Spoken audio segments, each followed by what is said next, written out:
I'm Psychic Medium Angelo, joined as always by the guru who knew, the Encyclopedia Britannica of pro wrestling, Jeff the Ref Robinson. Hey, Jeff, how you doing, brother? I am doing great. How are you doing, Angelo? I am amazing. Jeff, we have a really amazing A-lister tonight, a guest that first of all, among all of his credentials, his greatest credential is he's my friend. That's his greatest credential. But he is a former American gladiator, former WWF, WWE star, EWF pro wrestler. He is a former bodyguard to many high-profile celebrities. He has he's worked secret special ops programs around the world. He can't talk about, so don't ask him. And it's just as simple as saying, welcome, Rico Constantino, to Wrestling with Future. Hey, thank you for having me, Angelo. And nice to meet you, Ref. The only thing missing are your sideburns, Rico. Yeah, I can't wear them on my new job. I'd love to. I grew them out, but they're not dark anymore. There's no pepper to them. And they're all salt. All salt, gray. No gray here, but gray here. Everything's here. You had a set of sideburns that would have made Luke Perry and Jason Priestley back in the 90s jealous, man. He had a set of sideburns that would have made Elvis envious. Yes, sir. Yeah, I guess I was Wolverine before Wolverine was Wolverine. There you go. That's right. So how you doing, my friend? You look amazing. Thank you. I feel great. It's been, my gosh, it's been 1 year, 1 month, and 8 days. 1 year, 1 month, 1 week, and 1 day. Wow. Since I started. Amazing. Turned my whole life around.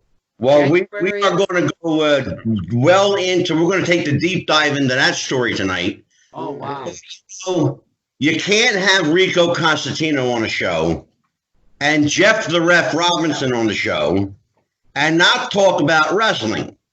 So let's talk about how you got into the wacky world of wrestling and how you became one of the most beloved American gladiators. How did that happen? Well, that's two different stories. Want me to start with gladiators or start with wrestling? Start with gladiators. I'm interested in that one. I don't know that. Gladiators, okay. Here I am, 27, 28, working construction in Santa Ana, California. I'm on the project to build the old John Wayne Airport, which is now Santa Ana Airport, working as a laborer, and we're moving things around, walking in between rebar. I get my leg twisted, and I tear a ligament in my leg. So now I'm at home and recouping. And Gladiators had just come out, the pilot season, 89. And I'm sitting on a couch, and I see Gemini come on the screen for commercial. You think you got what it takes? Try out for American Gladiators. And I went, oh, my God, this guy's talking to me. I love it. Oh, I mean, I took it personal. Right. So then I started to train and work on it. And then I started studying the old tapes, the first year tape when Malibu and Titan were on. Oh, sure. Watching everything like football. And then I started doing my own regimen, like running 40-yard dashes on the beach sand, running up a hill and then jogging down, climbing backstops on the baseball diamonds to simulate the rock climb. Right. And, working in the gym and because there's a lot of different vents on Gladiators. And you can't and not be agile. You got a 9 total or 6 total, wasn't it? It's what? It was like 6 or 9 total events. 7 events, I think, total, including the eliminator. 7. So I did all that, and they had a tryout, and they went to 4 different cities, and I think there was 12,000 people that tried out. Wow. And I tried out in studios, Hollywood. Okay. And when I went, I was wearing bright yellow tiger stripe tights and then a tank top with tiger stripe here, black. Totally 80s out. I think it was at the time. And the first thing out of the gate was you had to do 25 pull-ups in 30 seconds. Holy Wow. 20, and then if you didn't do that, it's pass or fail. So Oh, wow. 25 in the first 30, and then 25 and what was it, 25 pull-ups? Yeah. And then you had to do a 40-yard dash in under 10 seconds or something like that. And then a shuttle run, like touch this line, go back, touch a further line, go back. Suicide It was a run. 5-line race. And you had to do that in under like 40 seconds. A one-on-one tug-of-war with somebody. And if you lost, you're out. Then you had to do a Powerball thing. You were on offense. You had to dunk the ball. And then you had to go to defense and defend it. And then an on-camera interview. And after Oh, my God. then they could pick you or not pick you. You could pass all that and tank on the interview, and then you're not on. Wow. Rico, let me ask you a question about that. You brought something up. You're talking about on-camera interview. Yeah. Okay. You know, that's, if you equate that to wrestling, that's the promo, right? And that's what they did. They wanted a promo from you. How are you judged or pointed on your promo skills? What was the criteria they looked for? I don't know. The producer was there. They didn't tell me what they were looking for. They just asked me questions, and I guess they wanted to see how animated you were, or what was your story, how you grew up. You know, they wanted to know about you, because on the first pilot season they put the emphasis on the gladiators. Mm-hmm. You really didn't know much about the contenders. Well, in this season, I mean, hindsight, they put more emphasis on the contenders than the gladiators. So they wanted everybody's backstory. So like I said, it's a true athletic competition, because they had people there that governed it, that made sure it was an athletic competition. Yeah. And they're trying to sell it. You know, this is their first season, basically. Oh, sure. Season 2, but this is the first time Samuel Goldwyn, Star Point, all those people put money into the show. Yeah. And then they got 2 new gladiators. So, because Malibu and Titan were shot off. So after I finished the contender side, a little guy approached me. I didn't know who he was. He says, "Oh, Rico, come here." And I'm looking, "Oh, yeah." He goes, "I want you to go over here and do this over here." And I said, "Well, what's that over there?" He goes, "Well, I want you to try out to be a gladiator." And I went, "What?" He says, "Yeah, go through this." And so I went through their thing.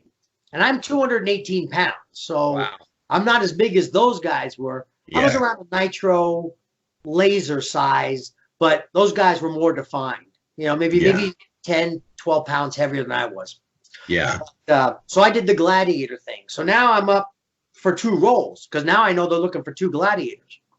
Well, when it all comes down to I get the letter, you're going to be a contender. Aha. Okay, good. I'm a contender. So what they do is you go to Universal Studios. Now, mind, 12,000 people. They pick 20 men and 20 women. And they get you in a round-robin tournament, a preliminary round, quarterfinal round, semifinal round, and final.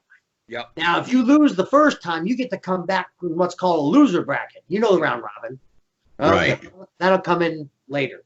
Yeah. So I go there, and they give you 2 days to practice on the events. You know, do the eliminator, climb the wall, but without the gladiators. We had to joust, shoot run the assault course, do Powerball, do that eliminator with the hand bike. That was the first year for that. And they had a Marines come in from Pendleton to teach us how to hit with the jousting stick.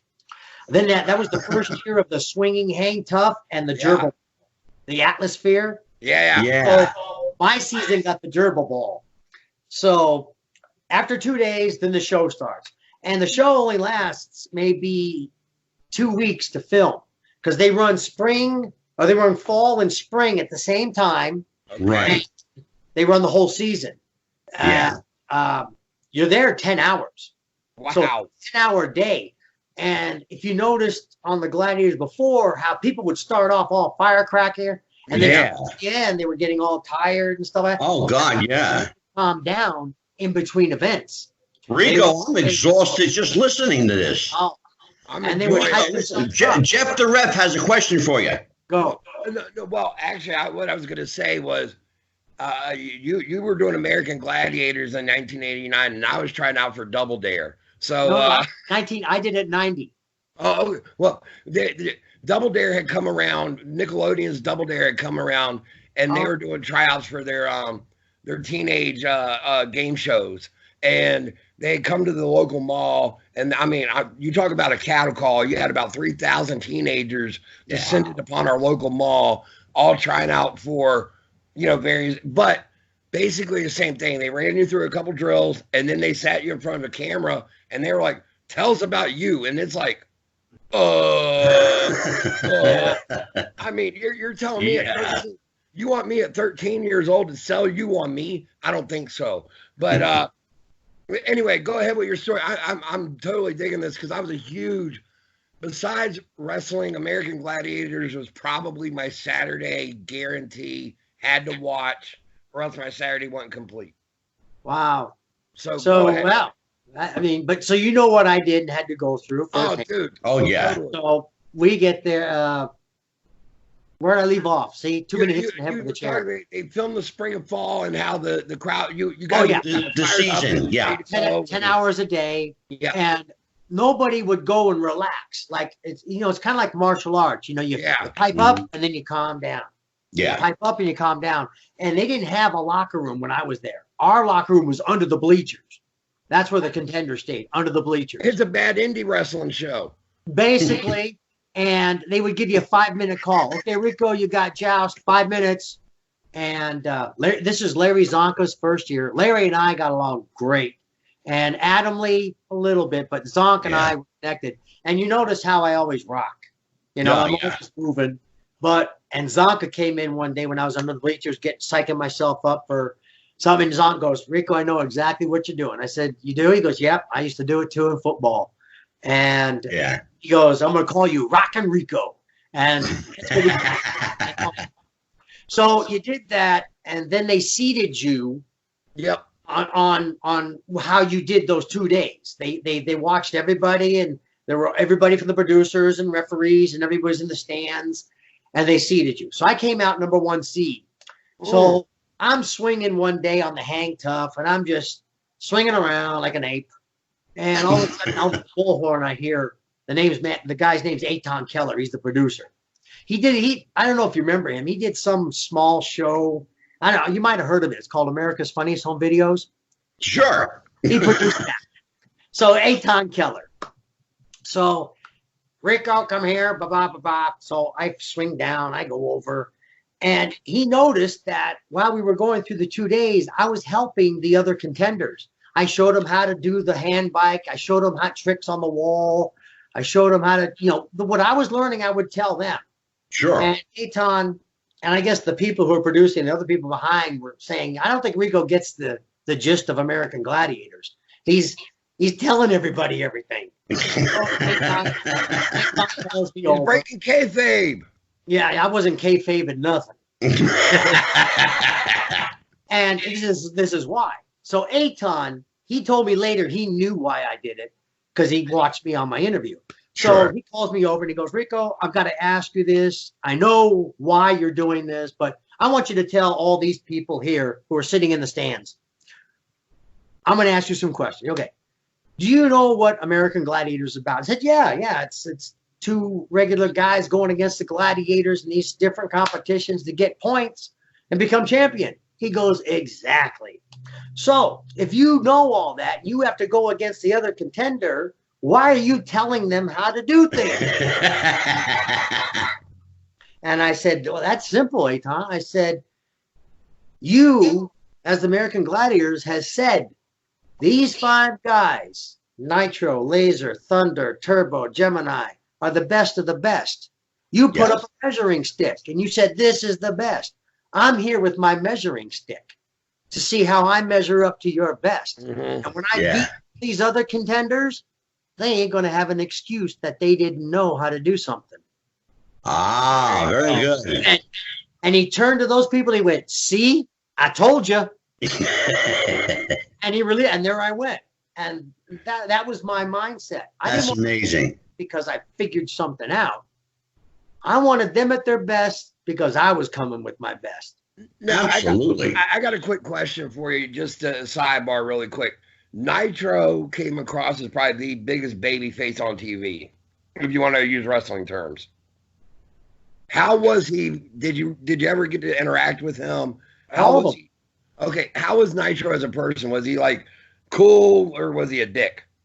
No, he was great as a person, but as a competitor, stiff, you know. And one time, only once, we were doing Powerball and I lost the ball or I dunked the ball and he took me and he really German suplexed me. And that's after I didn't have the ball, and that's cheating. So after that game, I walked up and I said, "Hey, Danny, that's one. Don't ever do it again." Yeah. I said, "Whistle a whistle, good. Without the whistle, don't do that again." Right. So after that, we had a good relationship. Was there anybody who you maybe like the Gladiators that you didn't get along with?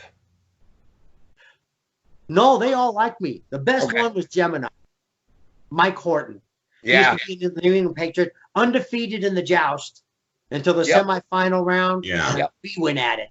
If you ever get a chance to look at that, that was one hell of a fight. He hit me with about 5 shots, rang my bell. I mean, wow. And I recovered and I knocked him off. And, you know, the Gladiator is supposed to be tough. And after the match, we shook hands and I went under the bleachers, but I could still hear. And Zonka pulled Gemini aside and he goes, you know, Gemini, I think that's the first time you've ever not had to get down from a platform. He goes, yeah, that's right. Yeah. He says, Rico had heart. We want contenders with heart. Hats off to him. And he was giving me a compliment. So I came out from under the bleachers and I gave him the thumbs up and the camera caught it. So that aired on the show. Right. So, and so how many full seasons did you do for them, Rico? I only got to do one, but I won. I won 4 shows, and the deal was that what I was told is if you win the show, you have the chance to come back as a gladiator. Right. So I was waiting to come back as a gladiator, and then me and the creator of the show, who was an Elvis wannabe lookalike, didn't get along. So if I didn't get along with anybody, I didn't get along with the creator. So I didn't get to come back as a gladiator. So all that next year, I donated my time. I haven't had a championship gladiator belt made. And hold on 1 second. This is great. There you go. Yes, sir. Yeah. I'm working out right now. That's it right there. And I donated a year to 10 different children's charities. And I went all up and down California, Nevada, Arizona. And I was with cystic fibrosis, Make-A-Wish, Special Olympics, Adam Walsh, muscular dystrophy. I went with all those, and I donated my time. I didn't get paid. All I said was, could you feed me? Right. You know, and that was funny. After a year, I got a call from Samuel Goldwyn saying, their attorney's going, okay, since you represented the Gladiators, we need 10% of whatever you earned.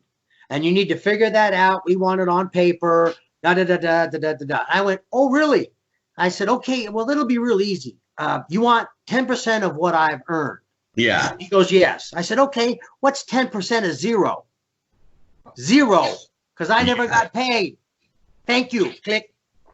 Yeah, you know. The fact that they had the nerve to say that.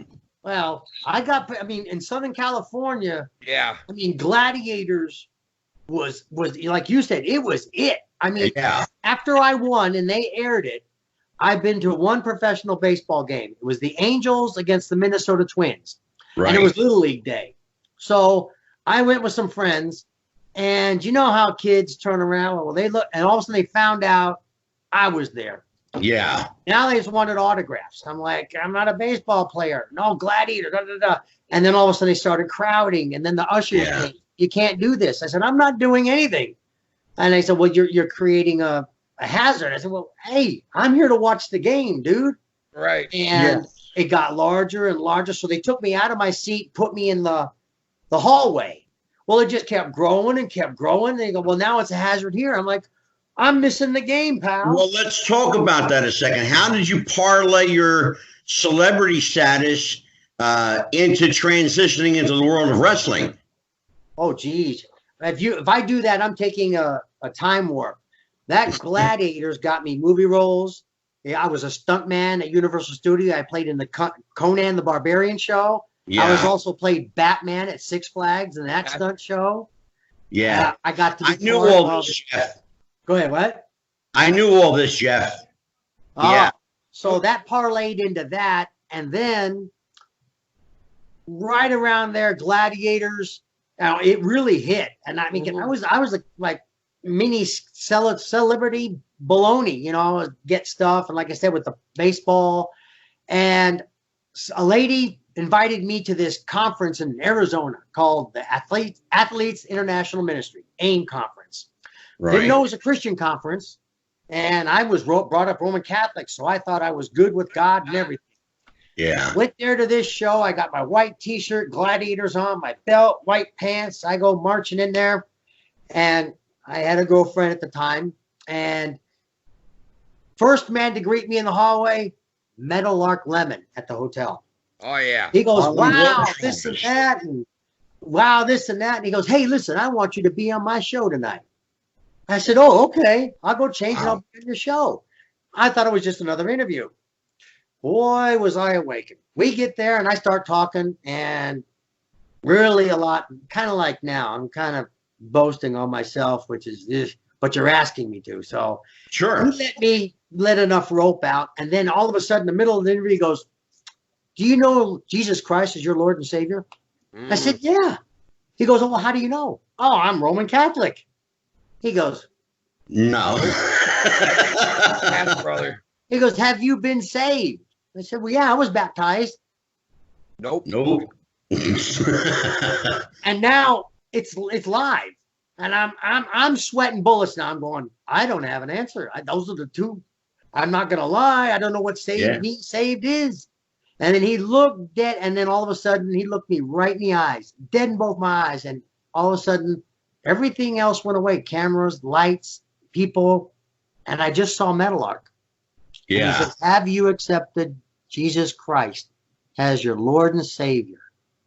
And I said, no, I guess I haven't. He said, would you like to accept him now?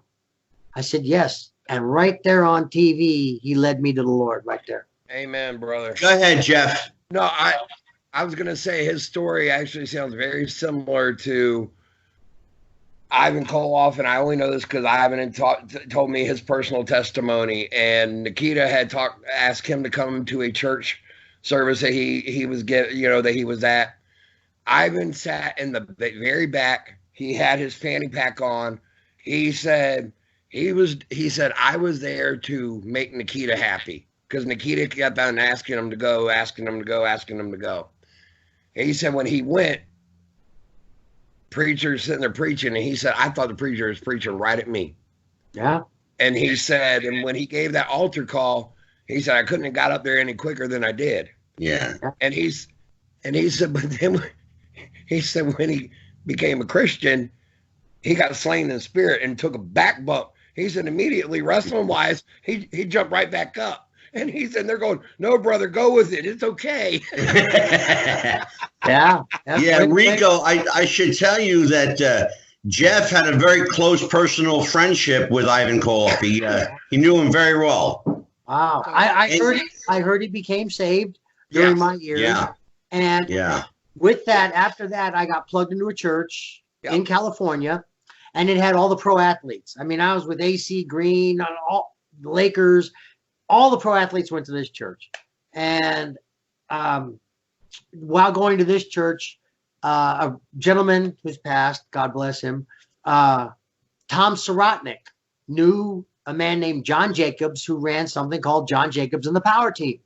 Okay. And Yes. Yeah. I'm very familiar with that. So here I am, and John comes into town, interviews me, and it says, okay, we'll give you a 2-week tryout. I know nothing about this stuff. I'm a brand new Christian. Yeah. And well, you know, this is months down the road. It wasn't like get saved, go to California, and all of a sudden, bam, next week I'm preaching for the Lord. No, this is months. So I get a 2-week tryout, turns into a 2.5-year stint with the Power Team, running all over this ball, preaching gospel. And another thing they do, because you can't say God in schools, we got to go to schools and talk against drugs, gang violence, suicide, teen pregnancy, all that stuff, bullying. And we did those stupid feats of strength to get the kids' attention. And we invited them to the church that night so they could hear the message of Jesus. But our message in the school was, don't follow the crowd. Don't be a bully. You are special. You don't need to commit suicide. Nothing's that bad. Life is precious. You don't need to follow the crowd and do drugs. That's important stuff that kids need to hear. Yeah. And we had a guy from Seattle Seahawks, Mike Hagan was a running back. Yeah. Keith Davis, USC Trojan great, American Gladiators. We took all that worldly, secular stuff, put it into Christian so people would understand and use that to get people's attention to speak about the Lord. We had a power team very similar to what you're talking about here in Virginia that came. Well, they were doing the same kind of tour where they came to the schools and then they would, do the ripping of the phone books and the blowing up of the hot water bottle and all the gimmicks. And they would normally, they would sell it. It was awesome to watch because, like you said, you can't say God in school. However, I can darn sure invite you to the church where the event is that night. I can darn sure tell you to bring your friends to the event that night. And, they would, normally they would do 2 or 3 of their big power things. And they did for like the whole week while we were there in school. Yeah. Each day building up and building up and building up, like, to the crescendo on a Friday. Right, and then it was, the big sell was come out to tonight's show to see the big mega event. And, but each night they did their show, but then on the final night, it was like when they added all the, the big shebang and the laying on the bed of nails and the, I did that too. Brother, nails, the blocks of ice. I'll tell you, and my what I was going to get across is, as a youth, and mind you, I was already a Christian and going to church and all that, but I can tell you that it reached a lot of kids that it normally would not have, because you have these big dudes who come in there and then they get up there and they preach and they go, I can do this by the power of God. I can, and that really, it helped out a lot. So, on behalf of one of those youths that you may have affected, thank you, Rico. Let me give you the best part. Here's the best part. What? Jeff didn't tell you. His mother was the executive secretary of the 700 Club. She worked over there. Oh, my gosh. I went there several times with one of my clients. Whenever executive protection, I met Mr. Robinson and was at the 700 Club several times. Yeah, during my career as an AP. You got to tell Rico your story. You got to tell him the story. I'll give you one. The Reader's Digest version, as we'll say, but it's really quick. My mom, as Angelo said, the mama guru, she worked over there at the 700 Club Regent University. Right. And from time to time, they would bring on the Christian wrestlers. And back in 1987, 88. Oh, you froze. March of 88, to be precise. The Von Erichs had already been associated with CBN because they were originally the ones that aired World Class Championship Wrestling before ESPN did. And that's actually how the Von Erichs got as super over in Israel as they are and still are to this day, including Kevin's sons. But Von Erichs are brought into the 700 Club, and they go to my mom and they said, we know your son's a huge wrestling fan. Would he like to be here on the set to meet the Von Erichs? Wow. Keep in mind, 1988, I'm 11 years old. Never met a wrestler a day in my life. Mega ultra wrestling fan. And I'm told I'm going to have the chance to actually meet them one-on-one. Oh, by the way, it's just going to be you and your son and everybody else on the set. No audience members are there. Just wow. Oh, yeah. Your son's got to be quiet when he sees them. Are you serious? They come out the door. They come onto the set, and I'm about ready to wet myself and scream and holler like a little girl. And needless to say, I had the time of my life. I got to meet the Von Erichs. I got to have my picture taken with the family. And I don't know who it is, and I will find you out, mind you. Somebody on Reddit is using my image right now. Really? Yes. When I met the Von Erichs. Yeah. And I will find out who it is, but needless to say, they will not steal my glory from the day I got to meet the Von Erichs. But yeah, and one of the guys that worked with my mom, he wrote a commercial, and he asked my mom, he said, "Do you think your son could help me, figure out which brother would be best for these parts?" I'm 11. Okay, sure. I went ahead and told him, and I said, put Carrie here. Kevin should read this line here. Carrie should say that. I pretty much directed the whole commercial and got to watch it get shot. See, because you were the Ultra fan, you knew their personalities. I did. And what they were about. And this guy didn't know. And him being smart goes, hey, this kid is going to know what. And you did it. Yeah. That was it. That was just it. And I mean, getting to meet them and talk with them, and just an opportunity, and that, especially living here in Virginia, you never would have had a chance to have met the Von Erichs because they were from Dallas. Yeah. Texas. So, yeah. I mean, it was awesome, and it was something I'll never, ever forget. I tell my mom all the time, thank you for that. I met them. I met Ted DiBiase, met Sting. Right. A lot, pretty much a lot of the Christian wrestlers that did the Christian wrestling circuit, as you would call it, or whatever, they went with Ted DiBiase when he would do his ministry. Yeah. I met all of them there. So right. Rico, how did you find Empire Wrestling Federation? Oh, real quick, with me with the power team, I got ordained, and I was a licensed minister. Are you through Church on the Rock North, Larry Karachuk in Dallas. So I was ordained for. That's crazy. Wow. Yeah, I mean, I went deep and I studied and earned my certificate. Well, when were you going to tell me this stuff, brother? I was trying to. There's stuff I forget, and as we talk for 2 hours on a phone call, you never said anything about being ordained. Yes. Blame it on the Dudleys. Too many tables. Too many 3Ds. Right, there you go. Brother, I'll tell you, you took a lot of those. So yeah, I was good at it. So okay, we'll go.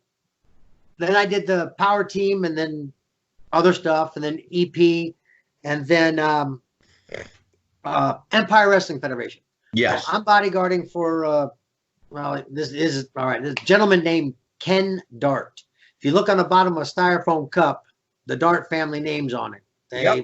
They're huge. Yeah. So I'm with the family in Sarasota, and I'm doing that gig. I don't want to be out front. I'm in the command post, keeping in touch with other posts and stuff like that. Doing 12 hours, 2 weeks on, 2 weeks off. Right. And on my 2 weeks off, I had my own private investigating business, and I was doing insurance fraud, filming. The guys go, "Oh, my neck, my back, I need $60 million." Yeah. And then I did it for Allstate and State Farm, and would go out and film people for 3 days. And in the 2 years, let me tell you what, nobody, not one person who said they were sick or hurt were really sick or hurt. I always caught them. One guy was out golfing, another guy was out landscaping. Oh my God, it just was funny. And then the insurance going to go, "Hey, drop this or we're going to put you in jail for fraud." Yeah. So between doing all that, my brother owned a bail bonds business here in Las Vegas, A-Best Bail Bonds. My brother, he's passed now, was great at bail bonds. Nobody could outbeat him in writing bonds, but he couldn't manage people. He had too big of a heart, too soft a heart. Yeah. So he would call me, and I'd come into town and clean house. "You're fired, you're fired, you're hired, fix this, fix that, fix this, do this," and I would go away. Then he'd call me, and I'd come back, and I'd do it again. Boom, bing, bing. And then he called me, he says, "I need you to stay here." I said, "Dari, you can't pay me what I'm getting paid here." I said, "I'm going to be going from 6 figures to 5 figures." I said, "And I just can't." And sure, after a couple of months, family is more important. So I quit that job, and I came back to Vegas, February 1998, and I started running his business. Got my license through the Division of Insurance, so I was a bona fide bail bondsman, cat Right. / fugitive recovery agent, like dog. Yeah. So I was licensed by the state of Nevada, and I was in charge of all the books, bank deposits, responsible to the surety who would mail us the bail bonds and stuff like that, and keep the office clean, file straight. So I was good at that. I wasn't shy about telling people what to do. So what my brother was doing was going to California, EWF, once a week or something, and living his little dream. Right. And he says, Rico, you ought to go. I said, I'm 38. What am I going to be bouncing around the ring? I mean, back then I was into the Ultimate Warrior, Macho Man, Honky Tonk, Tugboat, you name it. Ultimate Warrior was my best. Yeah. And just because of the energy. Not the technique, but his energy, Sure. Everybody through the roof.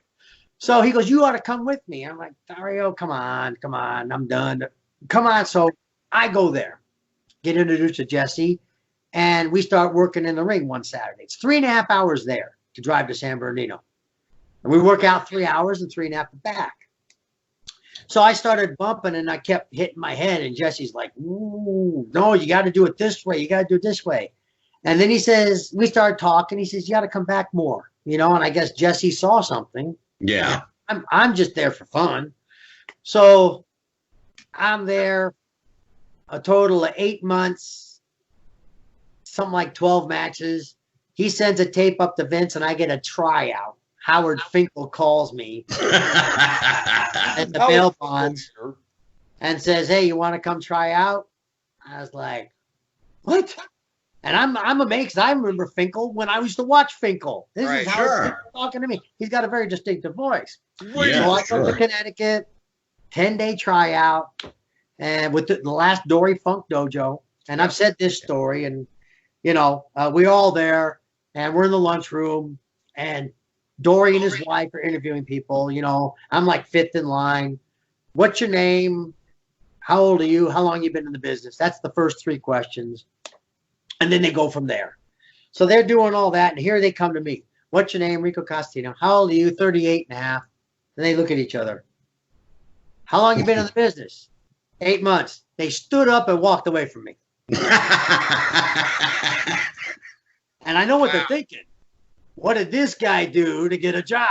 I bet he's got knee pads, Right, yeah. So that was my introduction to Dory Funk Jr.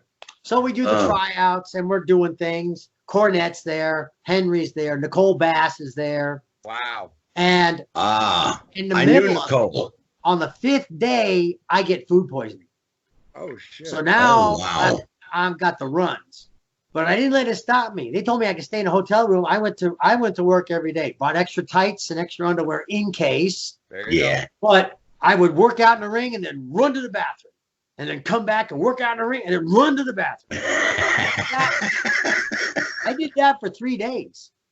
And dedication right there, brother. And then we went and did Killer Kowalski's territory. We did 2 matches, one at both at Armories. The first match was me against Mark Henry, who was with Cornette in his corner with the racket. So I'm going against Mark Henry, and before that, Cornette goes, "How hard do you want me to hit you?" I said, "You hit me." I said, "Make it look real. Hit me." I shouldn't have said that. So that was the first match. Next, I did a tag team match, and then did that, and then I get Dr. Tom was there with us. Dr. Tom. Okay, sure. And I guess and I told him straight up I was 38.5. I never lied about my age. And then all of a sudden at the Armory, I hear, "What the bleep bleep? Are you bleep bleep kidding me? Where is he? Where's Rico?" I'm like, "Oh, what did I do?" And I'm like, "I'm gonna get fired right here. I didn't get hired. I'm done." So, come to think of it, Cornette, on his own assumption, thought I was 25. He was talking to Dr. Tom allegedly about giving me a developmental contract. Right. And Tom told him I'm 38, and he flipped. You know how Cornette gets instant emotion. Oh, yeah. He came up to me. You know what he just told me? He said, no, what did he tell you? You're 38 years old. I went, yeah. Well, I told everybody on that. Are you kidding me? And so evidently, that's funny. When push comes to shove, I got my developmental deal. And it was $500 a week. Yeah. So I had a wife and kids here. Yeah. And I was like, I can't afford that. I mean, I took a cut and pay from the bodyguarding. I took a cut and pay to go to bail bonds. Now I'm going to take another cut and pay because that wasn't tax. I mean, that was a 1099 500. Yeah. Right? So I'm like, crud, I'm going to go backwards here. So Yokozuna was still alive and he lived in Vegas. And I met with Yoko. And he and I had a long talk. And a lot was said, but what got me was he goes, do you know how many people would give their left arm to get what you got now? Yeah, exactly. And I went, okay, I'll do it. Yeah. And July 1999, I went to OVW. I was the first WWF recruit there with Cornette. Yep. Started out as a face and did my career. And I got hurt in the middle of it. Yeah. Bolin told Cornette to bring me back as a heel. Yep. Cornette, man, you're a crazy fat man. He ain't never going to be. He's our top baby face. Bolin said, give me 6 weeks and he'll be your top heel. And if I'm not mistaken from what Kenny Bolin has said on his show and also has been even reiterated by Cornette as well, you were pretty much, had that not worked out for you, you were on your way out the door. Not right there. A little later on, I was on my way out the door. Yeah, right. well, Kenny Kenny actually told us that story on our show. Yeah. He said that he swore and be damned that Rico was going to be a heel and nobody would listen to him. Nope. But he had to convince them. He had to bring the heel out of you. And sure enough, he did. Well, he told Danny and told Cornette, and he said the crowd's never going to go for it. Did you have any idea, Rico, how many people at that time were watching wrestling on television? No. Nope. Did you have any idea how much money you stood to make? Nope. I was just going with what I wanted to do. I was happy in what I did. And if you look at my career, Valley, you didn't really have like an inkling. I mean, y'all were on local TV there. It wasn't like, no, and unlike NXT now, they didn't have that guarantee that they were at least going to get that call up. I mean, because you guys are also, if I'm not mistaken, correct me if I'm wrong, but Ohio Valley had the mix of the WWE contracted talent and then along with regular indie talent that was not under WWE deals. That's correct. In fact, I've said this on numerous shows. I'll get right back to that. But like I said, Kenny had to convince Danny and Corny and the office that he could do it. And he did it. Yeah. And we worked well together. And then eventually they brought in Cena. And that's when I was the role model and he was my prototype. Yeah. Yep. So that goes all there for that story. Yeah. But getting back to Danny's talent and WWF/E's talent. If it wasn't for, and I've said this before, if it wasn't for Danny's core guys, Nick Dinsmore, Rob Conway, Flash Flanagan, Doug Basham, Danny Basham, if it wasn't for those core guys, I wouldn't have made it. Because those guys put a lot of effort into me, and I listened. I mean, I didn't, I'm WWF, we're WWF. I went there knowing I knew crap. Right. You mentioned a couple of names there, the Basham brothers. Yeah. Who are largely forgotten by wrestling history. How good were they really? Doug Basham, technically sound.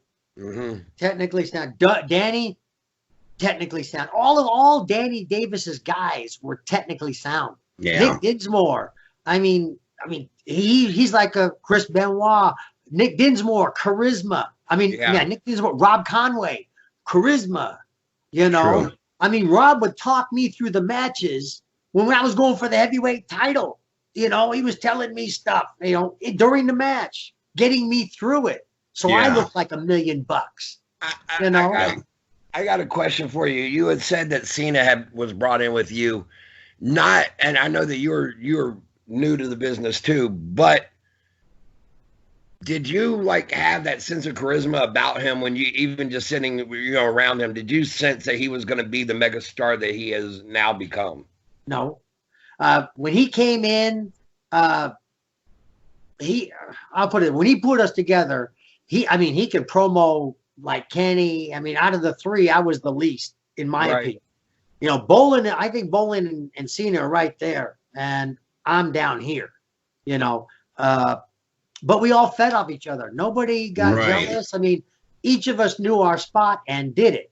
And Cena, when we were wrestling, he goes, listen, all I want to do is kick, stomp, punch. You do all the fancy stuff. Yeah.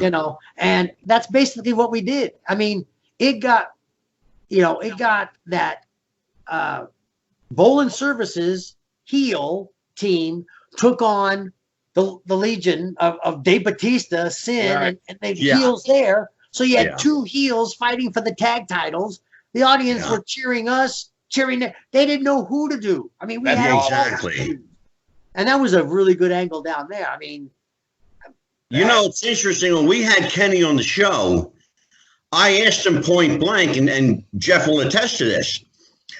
We asked him how much involvement he had in the promos, and he said, surprisingly, he had very little to do with the promos. He just had the right crew of guys around him that could talk. Well, he needs a little more credit than that. In my mind. Well, I kind of thought that, Rico. That's why I wanted to ask you, because I know you're going to shoot straight with me. Yeah. I think Kenny had a lot more to do with the promos than he let on, to be honest with you. Well, I'll put it this. Cornette told us what he wanted. He told, and see, Kenny was the buffer between Cornette and Cena and I, because Kenny had known Cornette for years. So Cornette might forget to say something or did say something, and we could have misunderstood it. But Kenny filtered it right out. That's why our promos were so good, because Kenny knew exactly what Corny wanted. Okay. And he told us, okay, this is the way we're going to go, and this is how we're going to do it. But it was never word for word scripted. It was, we know what it was and that, and we just hit it, Yeah. But we all worked well with each other, and that's why it went off so well. Jeff, I need you to extract from Rico, because you are the guru.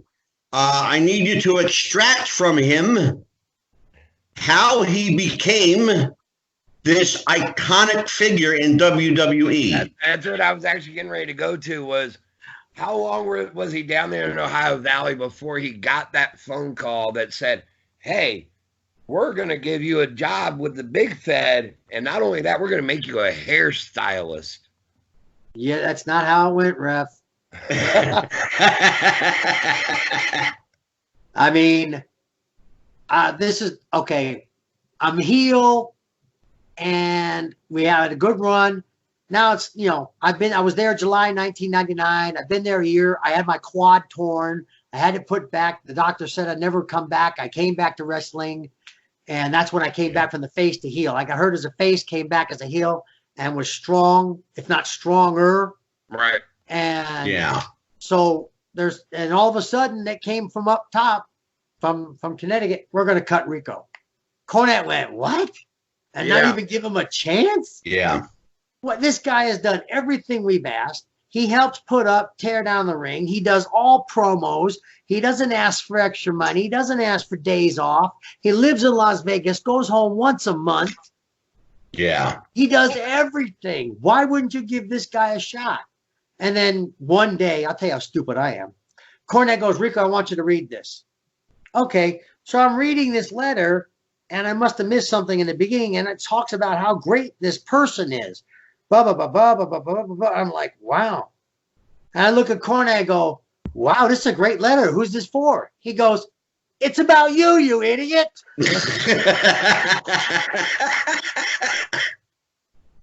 I said, oh. He goes, I'm sending that up. I don't want you cut. And then so he sends it up. And then while he sends that up, we're coming to Huntington, West Virginia. We're going to do something there. And we have this big guy, Russ McCullough, doing a Kevin Nash knockoff. I remember him. Okay. Yeah. So we're going to be in the Louisville Garden. Stone Cold's coming with JR. And so to get Russ over, Russ is going to do a spot with Stone Cold and then get called up. Well, we go to Huntington, West Virginia, and Russ goes out and cuts a promo and turns himself face right there. Cornette flips. Oh my God. Infuriates. And he is so mad, he goes, Rico, you're now doing the spot with Stone Cold. Russ is out. And I went, okay. He fired the guy on the spot. No, I didn't fire him. He just took him out of that spot. Took him out of that angle. Gotcha. So, put the kibosh on it. Yeah. So here I am. Go the role model. Louisville, not Louisville. It's Louisville. That's right. And I've said this story too. Kenny Bolin and I almost got killed the night before the event because we went there the night before to do a radio spot. I heard this story. Tell the story. Okay. So we go there the night before we're on radio. Huntington, West Virginia. And we're talking to the DJ and stuff like that. And this pops in my head. And I said, hey, and I say the DJ's name.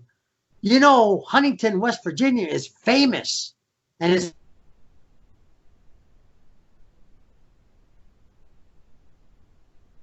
where'd he go?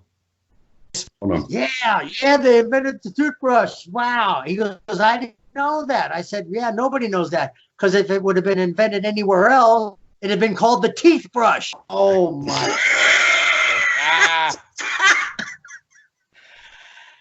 And let me tell you, story. Ken Bolin got his briefcase stolen, his wallet stolen, and his cell phone stolen because we were running from the radio station to the hotel room. And Kenny couldn't run fast. He was over 300 pounds then. Yeah. I was like, every man for himself. I heard that. I popped for that story. Oh, my God. So that's it. So now we're in Louisville Gardens. I'm going to do a bit with Stone Cold. And he doesn't go. He does whatever he wants. So I'm in there, and I give him the role model action. And now I don't like his drinking, and I don't like his talking, and he swears too much, and you're not a role model. You need to be here. This is my house. Blah, blah, blah, blah, blah, blah. And he starts to walk away. And that wasn't in the plan, because I want to do everything right.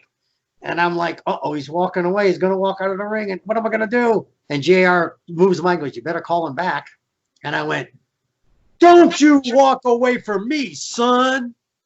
And he went, and then turned around. And then that was, it's on. It came out. So I had, and it worked. And son, and he's looking around, he's telling everybody, and everybody's telling him to stun me like everything. And sure enough, and I come off with the role model thing, and then obviously looks around and boom, stun, pours the beer on me and starts jumping at, and he's telling, good one, you little son of a bitch. That was good. And he walks out. It.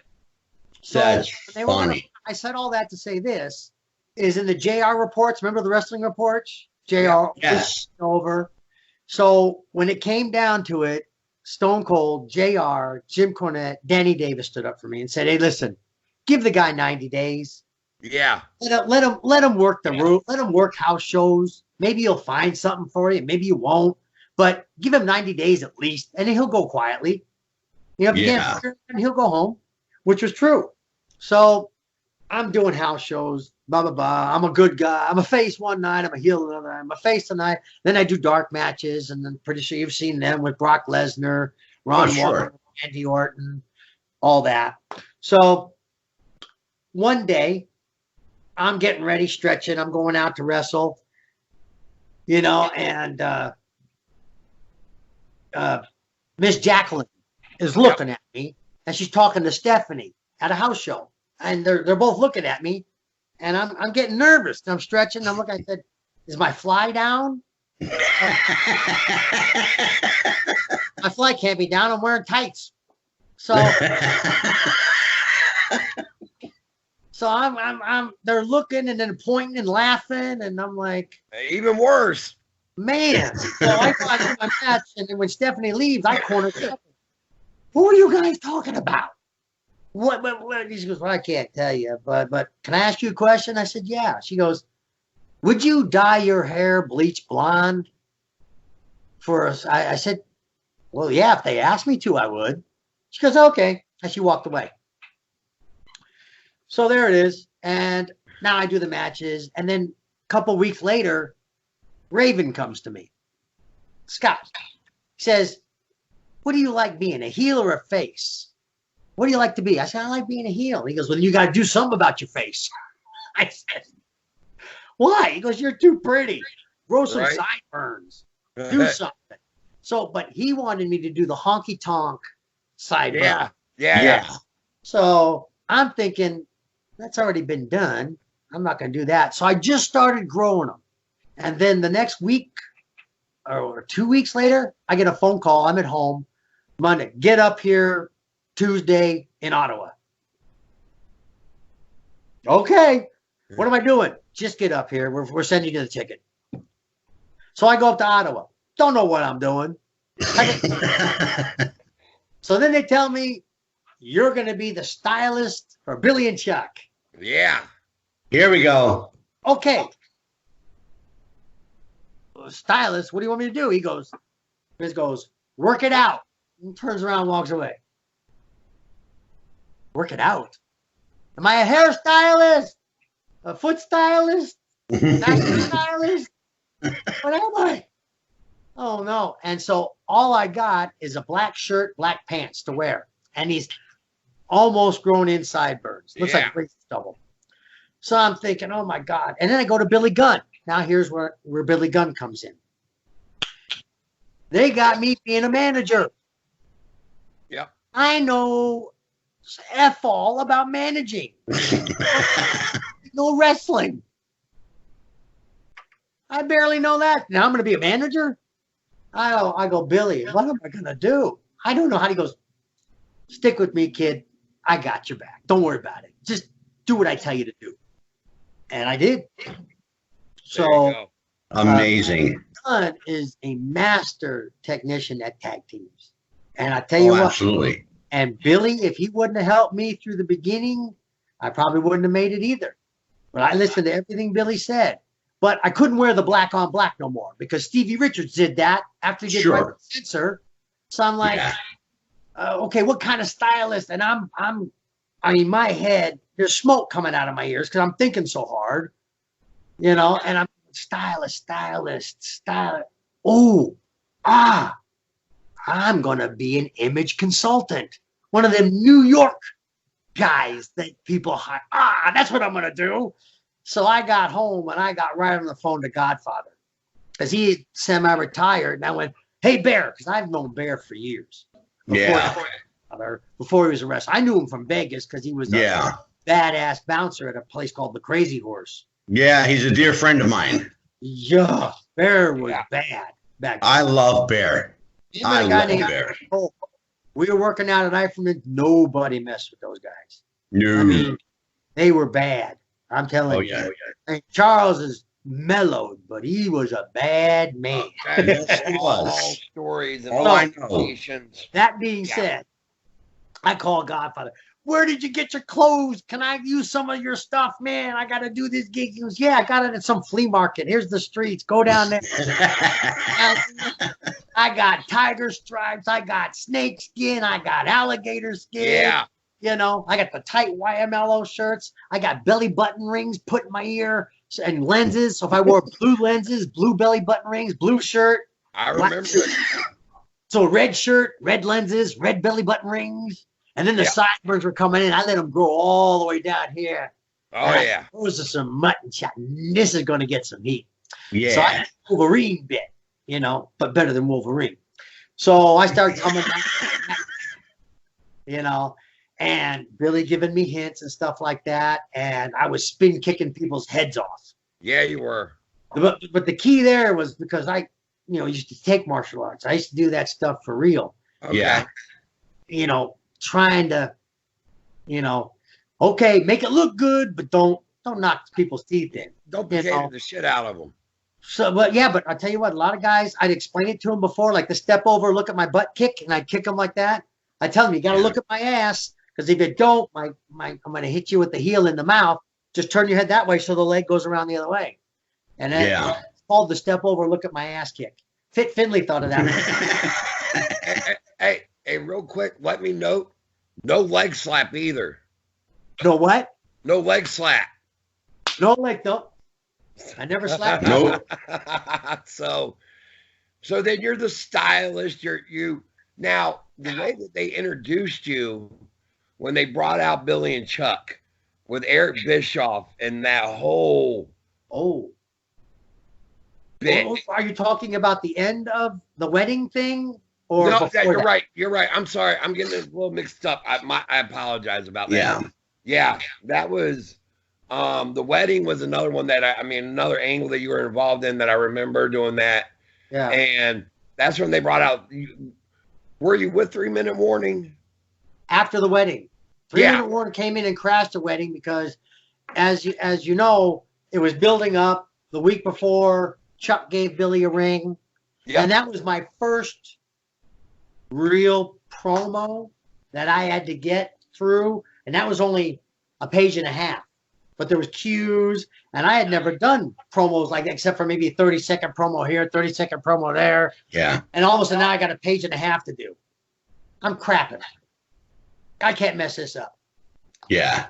I was always scared of messing things up because, it was always, I'm a perfectionist. One, I've got ADD, OCD, autism, ADHD.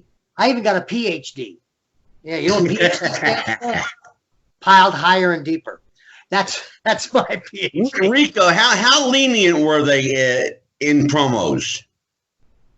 He just said they scripted them, man. They scripted them all, and all depends who you were on the card. I had to be more stricter than somebody like Stone Cold that goes off script. That's where I was with it. Yeah, I had to stick to it. I had to get those points out. Okay. Speaking of why I was nervous. Speaking why I was nervous, this is how Stephanie would do things. We're in Australia, 60,000 people.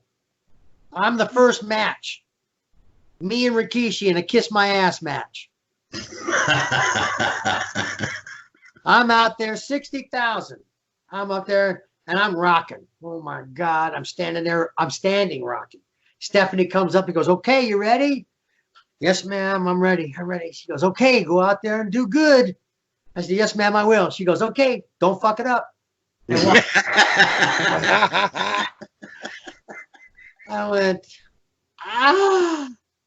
and no then pressure. We had a good match. No pressure. No pressure whatsoever. So this is what I was used to.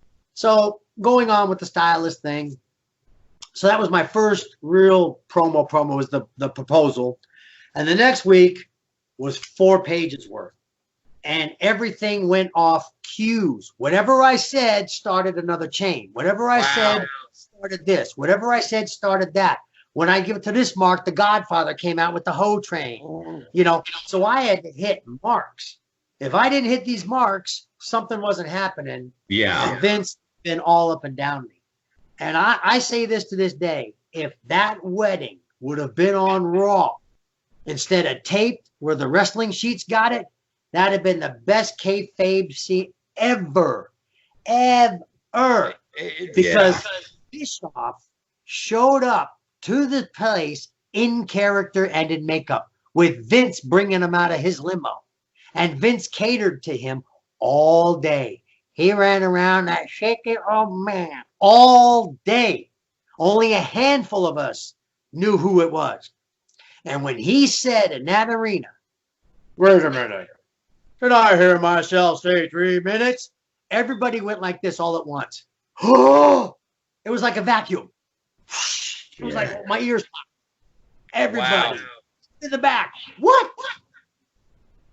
And then we went. And then the rest is history. But if that had been live, that'd have been the best moment. I'll tell you, man. Even though it was taped and Sheets did get a hold of it, it still did not make the rounds, but so much. I mean, when they're making Good Morning America with Billy and Chuck celebrating that, you know, and I mean, that angle, it worked, it got over, and I mean, they were on Howard Stern. Yeah. I didn't get to go. They didn't invite me. So, if I'm not mistaken, you were also briefly aligned with Jackie Gata. Is that correct? Oh, yeah. That's that goes to another phase. After the wedding, went to 3-minute warning. Yeah. I got to wrestle Ric Flair that next Monday night. I remember it. And I got to go over. That was a highlight of my career. Thank you, Rick. I'll never forget it. I got to work with an icon. Yeah. How humbling. And I believe it was Vince's way of saying, good job on the wedding. Oh, yeah. Here, do this. Yeah. So I was there to bring more heat to 3-minute warning. Some things happened. Eki got in trouble, and he had to leave for a little while. So you couldn't have 2-minute warning because we were doing this. Right. So Rosie went to be superhero in training with Hurricane. Yeah. And then Triple H came up to me and says, hey, Vince wants you to do this Adrian Street character. Why me? Yeah. Triple H said, well, Vince says you're the only one that can pull it off. I said, is he still alive? Yeah. I said, well, I got to ask permission to use his character or plagiarize it. I said, find out where he is. I want to meet him. They found him in Gulf Breeze. They flew me down there. I met with Adrian's wife, Linda. We spent 10 hours talking. Shit. He told me how he did it back in his day. Well, back in his day, he treated his wife like crap. Stepped on her. Right. Yeah. You couldn't do that now. No. I mean, in the 2000s, I'd had every agency on me. Right. So Adrian and I talked how to bring that character into the millennium. Right. And we went over it, and we got the ideas, and I thanked him, and he had a business called Skull Crushers. Yeah. And I said, okay, for the next year, I'm going to order all my tights from you for letting me do, knock off your character, but bring it into the millennium. So I went back and I told him I need a blonde bombshell. They said, well, we're going to give you Melina from ECW. I said, why? Well, she can wrestle. Okay, I don't need anybody to wrestle. I need somebody that looks like a knockout because I'm going to play this you don't know what I am character. Am I gay? Am I not gay? Well, is he? Is he not? I got to have the dichotomy. Yeah. And well, who do you want? I said, well, I want Jackie Gata. And I didn't know Jackie. And we didn't speak. And I said, I want Jackie Gata. Well, you can't have her. And this is after her and Linda Miles did that big goof up on Raw. Yeah. Horrid. Okay, so she was going back down to OVW to get released. I don't know where Miles was going, but I said, if you want this to work, there's got to be Gata. They went, fine, you can have her, but you can't wrestle. I don't want her to wrestle. I want her to give me lipstick. I want her to dote over me. I want her to treat me like I'm the best thing since sliced bread. That's what I want. And they said, okay, you got it. So when Jackie came up, I said, I didn't tell her how it went. I just said, listen, we're a team. You're just as much as part of this team as I am. You got an idea, give it to me. I got an idea, give it to you. Let's make this work. And that's how that went. And Jackie got better. I will say this about Jackie. She's not a quitter. No. She's a true professional. She worked out. She got to the house of shows early every time and worked out with the boys. And the boys didn't treat her kindly. They were knocking the crap out of her. She needed to come in and save her, which I couldn't do. I knew if I had stepped in and said, hey, take it easy on her, don't do that, that'd have hurt her worse. And then we'd put her in bad light. So I let the boys do what they wanted to do. I knew they weren't going to cripple her, but they were going to see where her heart was. Well, I mean, and part of that came from the fact that she had won a contest to get her spot, and had she not gone through that whole tough enough deal, that they probably wouldn't have treated her the same way, I would assume. But I don't know. you never know. No, I was gonna. Yeah, she didn't complain once. Say, I love that team of you and Jackie. I thought it worked out great, and I mean, y'all got to the point where y'all were coordinating your outfits together and the whole It was a work in progress. It was. Yeah, it really was. And I asked Vince, and the same thing with the Billy and Chuck angle thing. Billy, Chuck, I also told Vince, we'll do this and do this as long as it doesn't offend that style of living. We're not going to be disrespectful. And Vince went along with it. Yeah. And same thing with the Adrian Street character, the Rico character. As long as I don't offend that style of living, I'll go. So how far do you want me to go? Right. Quote, strap a rocket to your ass and take off. I'll tell you when to slow down. There you go. There you go. So as long as I didn't offend, and there was times I had to tell the writers, that's not funny, or I'm not doing that. Yeah. That's not. Now you're cheapening the character, or if you want to kill a character, fine, I'll do it. But if you don't want to kill a character, don't do that. Rico, was there a moment when you had to refuse to say or do anything based on what was written for you? Oh, hell yeah. When Jackie and Trish Stratus had the bra and panties match in Salt Lake, Utah. Salt Lake City. Oh, my God. They wanted me to come out like when they stripped Gold Dust a long time ago and he had the garter and the crap on. Yeah, they wanted me to walk Jackie to the ring in a garter belt and panties and stuff like that. And I went, oh, you're trying to kill the character. Yeah. No, we're not. That's funny. I said, that's not funny. Not in Salt Lake. Telling everybody I'm a cross-dresser or that's not funny. Yeah, especially in Salt Lake. Right. Well, yeah, that goes beyond that, but just exactly kill the character like they did to Goldust when they did that to him. Oh, sure. Yeah. So absolutely. He said, well, what do you think? And I said, I'll tell you what you do. This is what we do. I go to the ring, I have a pink sparkly tee back, and at the end, we talked it all out. Trish rips my pants off, and there I am in a thong. And I start, and instead of being embarrassed, I go from embarrassed to like, you need to be this. Yeah. So we had to figure a way of Trish to get over on me and yank my pants off. So the pants were Velcroed, went to the ring, and it was on Thanksgiving. And JR had the best line, oh, I don't want to have Thanksgiving. After seeing that, I don't want to have Thanksgiving, So how long was it before they put the kibosh on the Rico character? Well, don't forget, Charlie had to come into the picture. That was a goof. That was a on the spot thing when we all teamed together. Because when I first did the Rico character, I came out on Velocity. Yep. And with Jamie Noble, and I got over. So the next week they're put me on SmackDown. Charlie was my first match. I kissed him, and he couldn't come back in the ring. And Pat Patterson saw how Charlie and I worked together. And he said, the next week we're in Canada again. He goes, you two are the big tag champions. What? He says, I said, well, how's that going to work? I'm a face. Rikishi's a face. Scotty's a face. Charlie's a heel. Yeah. And he goes, well, I'll work it out. And the night was already set. So Pat went in there, told Vince, they changed that part of the match. So Charlie was going to have a mystery partner. He didn't know who I was, but he was up to go for the tag titles. But he didn't have Shelton Benjamin. Benjamin was on Raw. Yeah. So he was going to get a mystery partner for the tag belts. Well, Chimmel announces, and then here I come. And I had just kissed him the week before. So he's like, no, not him. Oh, God. And then Rikishi thought of most of the match, which was good. We put it all together with Pat Patterson. I like the part where, where Rikishi slaps his ass and he goes to sit on you. Yeah. Sunset flip. Well, I did the sunset flip to Rikishi. He slaps his ass, and I reach up and slap his ass. I love it. He runs out and tags Scotty. So I love it. And then Charlie and I became champions. And now you've got a triangle. Jackie likes me. I like Charlie. Charlie likes Jackie. And Charlie's homophobic, so I kept doing my little flamboyant stuff. But he's a serious wrestler.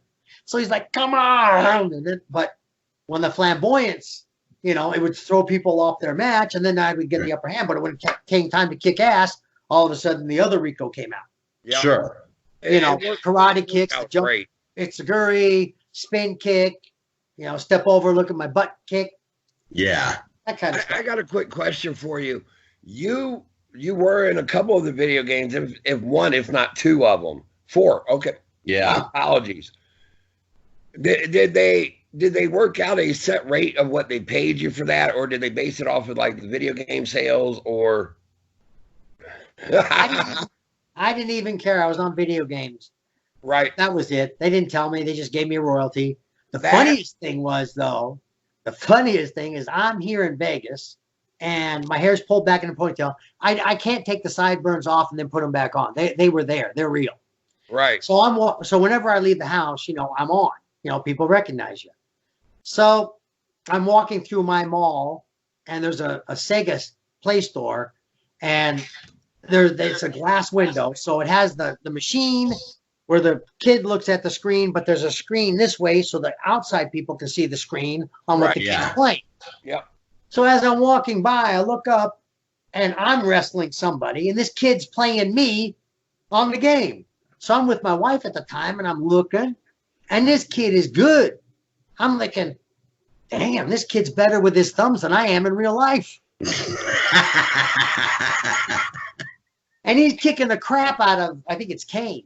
Right. So now I'm watching him watching me, right? Now people are walking by going, and now they're watching me watch me and him playing me. So they're seeing me on the screen and seeing me behind this kid. This kid has no idea I'm there. And he's playing away, and now a crowd starts to form. So he beats Kane, and now he's going to the next match. Well, he gets the feeling people are looking at him, which we all are. There's about maybe 15 people there. Yeah. So he does one of these. And he looks at me. He double I give take. the thumbs up. And I love it. But I love it. yeah, so that's the video game story. I got another funny question for you. I mean, just along kind of those lines of merchandise and whatever. What was it like when you found you saw your very first like wrestling figure out in public? I mean, like at Walmart or whatever. Yeah, you're like, wow, I'm not that big. But I mean, it's all the muscles they gave me. I mean, I was muscular, but geez. But you look at yourself and you go, and they did pretty good. I remember going through procedure for that. I mean, that thing really looks like my face and my sideburns. Yeah. Yeah, sure did. I mean, Zack Ryder and Kurt Hawkins, they got their own podcast where they do open up figures and talk about. Yeah, we're not going to plug them, Jeff. My bad. We're not going to plug Zack Ryder and Kurt Hawkins. I wasn't plugging them. I was just saying about. We're not going to tell everybody, Jeff. We're not going to tell everybody that they do an LJN show. Okay. This is going to be on the edit room floor, right? Yeah. No, it'll probably get left in. What's funny is they've shown them where they've been like they'll like YouTube or vlog themselves, and they'll go to like a Walmart or a toy store. They'll go find their figure, and every now and then there'll be a kid there looking at the figures, and they'll turn around and be like, "Oh crap!" and they'll sign the figure for them really quick, and they'll even go buy it for them or whatever. And it's I did that a couple of times when the figures were out in Walmart. Yeah, walking through, and a kid will look at me and then go run to the toy. Yeah, and then catch me before I leave. Well, that brings up a question. Royalty checks. What kind of merchant royalties were paid? Were they quarterly? Were they quarterly? Quarterly. Okay. Now, there is a story that is told in the WWF travel storybook that about you on a plane trip. And there was do you mind telling that story? Well, I'll give you the Reader's Digest version because I've told it so many times. Yeah. Basically, coming from Bangor, Maine, we stop in Cleveland. I'm on my way to Vegas. The end of a long week. Get on a plane. We land. I'm in first class. I use my mileage. And then sometime when we're from Cleveland on the way to Vegas, stewardess comes up, taps me, and says, listen, we need your help back here. There's a passenger hitting people. And I basically said, oh, okay. And I think it's somebody just wanting my autograph. So I'm taking my time. I stretch and I stand up and, open the curtain, and there's a guy slapping somebody. And I go back into cop mode. Well, neck, ass. And this was the plane that had the galley, the center, and the front of the plane. We go marching all the way back, his head and the meal tray, ba-boom, and down he goes. Yeah. And the purser, the head stewardess, I don't know, she's female, comes back with zip ties. And she wants to zip tie him, cuff him. And I said, whoa, wait a minute, because that means the plane has to land. I'm not going to get home. So I said, wait, before you do that, think about it. Think about this. If you cuff him, that's it. Don't pass go. Don't collect $200. I said, I'll sit back here and I'll watch him. And all of a sudden this guy comes back and goes, Airborne Ranger, can I help? I said, where were you sitting? And he's sitting in the in the cabin. I said, I'm thinking to myself, where the hell were you when I was in first class sleeping, Mr. Ranger? Incredible. So he's back there, and I said, I'll tell you what, take this back row, which is 3 seats. I said, take that one, put it in Ranger's seat. Take this one, put it in his seat. Take that one, put it in my seat. We'll put Doofus in the center. We put him in the center, and of course, everybody is doing this on the plane. Yeah. Right. Turning and looking. Yeah. Yeah, sure. Which agitates this man even more. To give you a little front view, I didn't know at the time, but the man was smoking in the bathrooms, taking Xanax and drinking alcohol. Oh. So he's all messed up. I didn't know this till the end, till the cops told me. But so he's acting weird.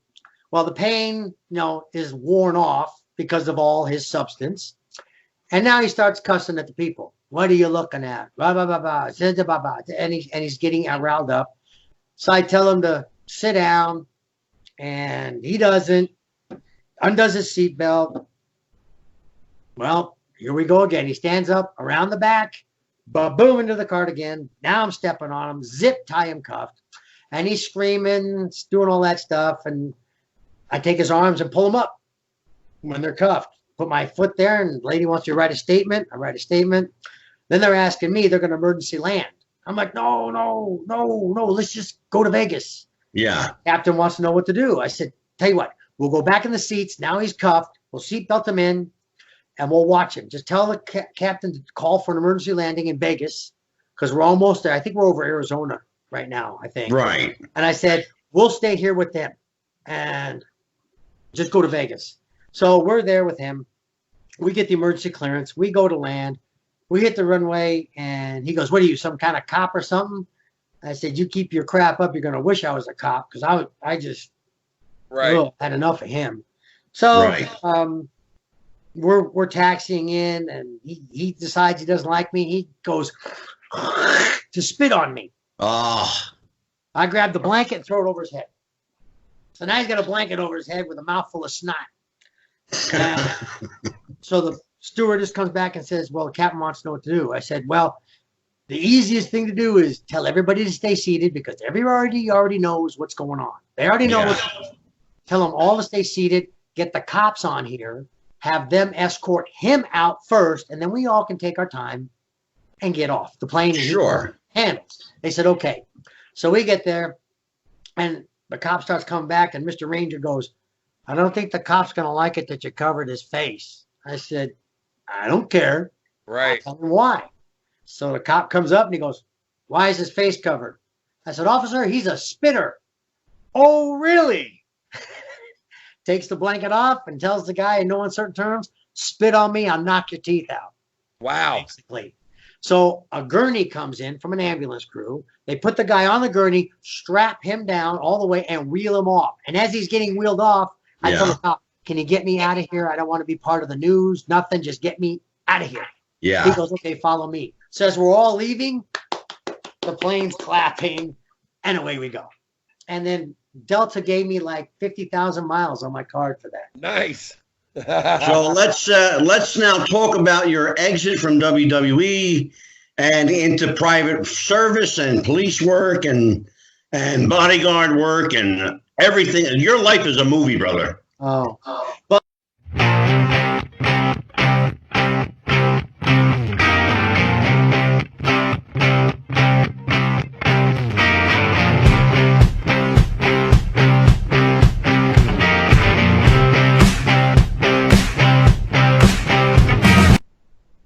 So you exit the WWE yep.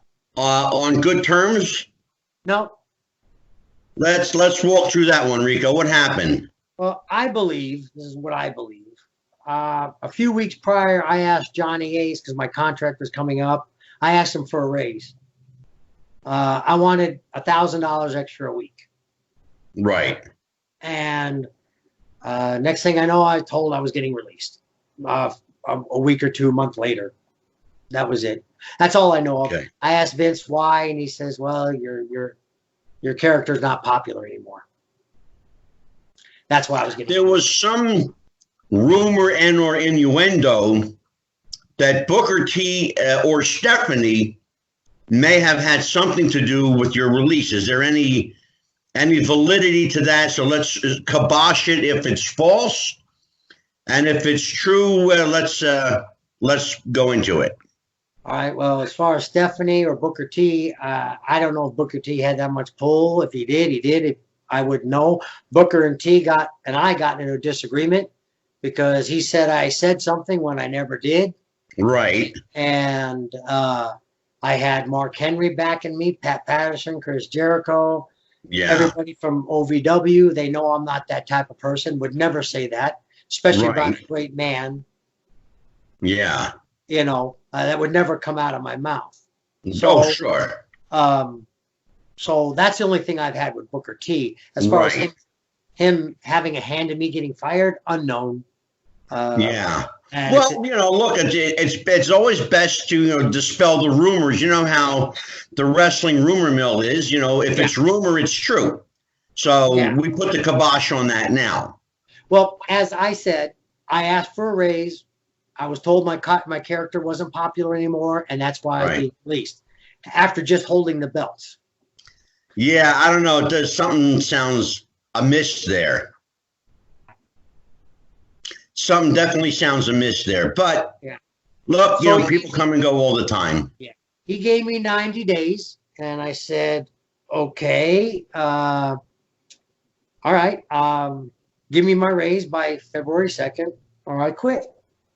Right. February 2nd came, no raise. I went to Japan and won the All-Asian Tag title with Bull Buchanan that night.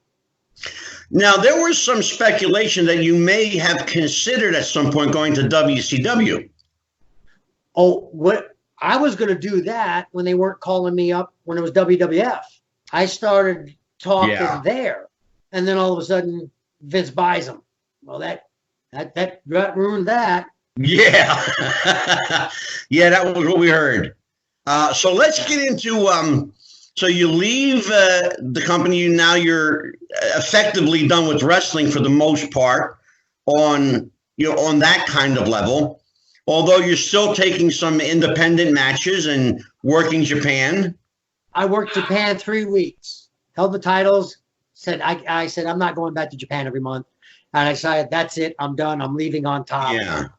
Keep the title. Was that the deal, Rico? They wanted you to come back on a monthly? Yeah, and work 3 weeks, because I was part of ROD. Yeah. And I just didn't want to do it. I couldn't leave the family that long, and it wasn't paying enough. And I just went, that's enough. I'm going to go back to what I know. And so when you leave, what do you do? Do you take some time off? Do you think about? I already knew what I was going to do. I went to the state, looked for police jobs, found an academy, and got in March, because that was February. I quit, went 3 weeks. Right. In March, I joined a police academy, graduated in July, valedictorian, put in my app. In September, I was hired by the state of Nevada as a police officer. That's amazing. And how long did you work your police? And you worked in North Las Vegas? No, that's when I was a kid. Oh, North Las Vegas. for 3 years, 85, 86, 87. Oh, I was a kid. okay. Then I would work for the state of Nevada as an investigator. And then a few months later, I got hired on with the United States Federal Marshals as a district security officer, DSO, a part-time job. Right. So I did those for 11 years until I got sick in 2016. Yeah. And that sidelined you to the point where we thought we were going to lose you there for a little bit. Almost did twice. 2 blood clots in each, 1 blood clot in each lung almost got rid of me. So let's talk about your recovery, the triumph of succeeding sickness, and let's go from there. Diet, nutrition, exercise. Tell everybody because your life is a story. I mean, it really is. Let's tell everybody what happened, why it happened, and how you overcame everything, because that's really why you're here. Yeah. I think I started getting sick in 2015 throughout that whole year because things were happening to me and I just kept ignoring it. You know, getting dizzy all of a sudden, black, numb down my arms, numbness down my legs, energy at the gym slipping, just things weren't right, not sleeping right, just things. But I kept going, I can overcome this. I can overcome this. And I kept doing that for a year. Sure. And then January 23rd, I know the day, I called in sick.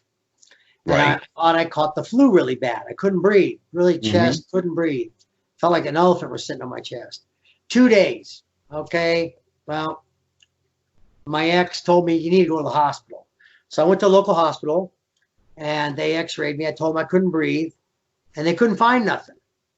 And they said, well, we can give you some pain pills. I said, I don't want pain pills. I want to breathe. Yeah. Breathe. Sure. Well, we can't find nothing. All right. So I laid in bed another 9 days. My wife says, you got to go to your doctor. So on February 2nd, I went to my doctor. Right. And she checked me over. And right at the end, I let go of a cough. And she goes, ooh, I don't like that.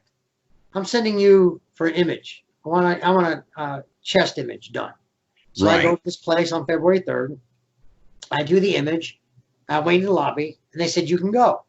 So I go, I get in my car. I don't get 6 blocks away. My phone rings. The place says, you got to come back. You got to pick up a CD. Why? You just need to come back. So I turn back. On the way back, my doctor calls me. You need to get checked in right now. Hospital. Why? You've got 2 blood clots. Good God.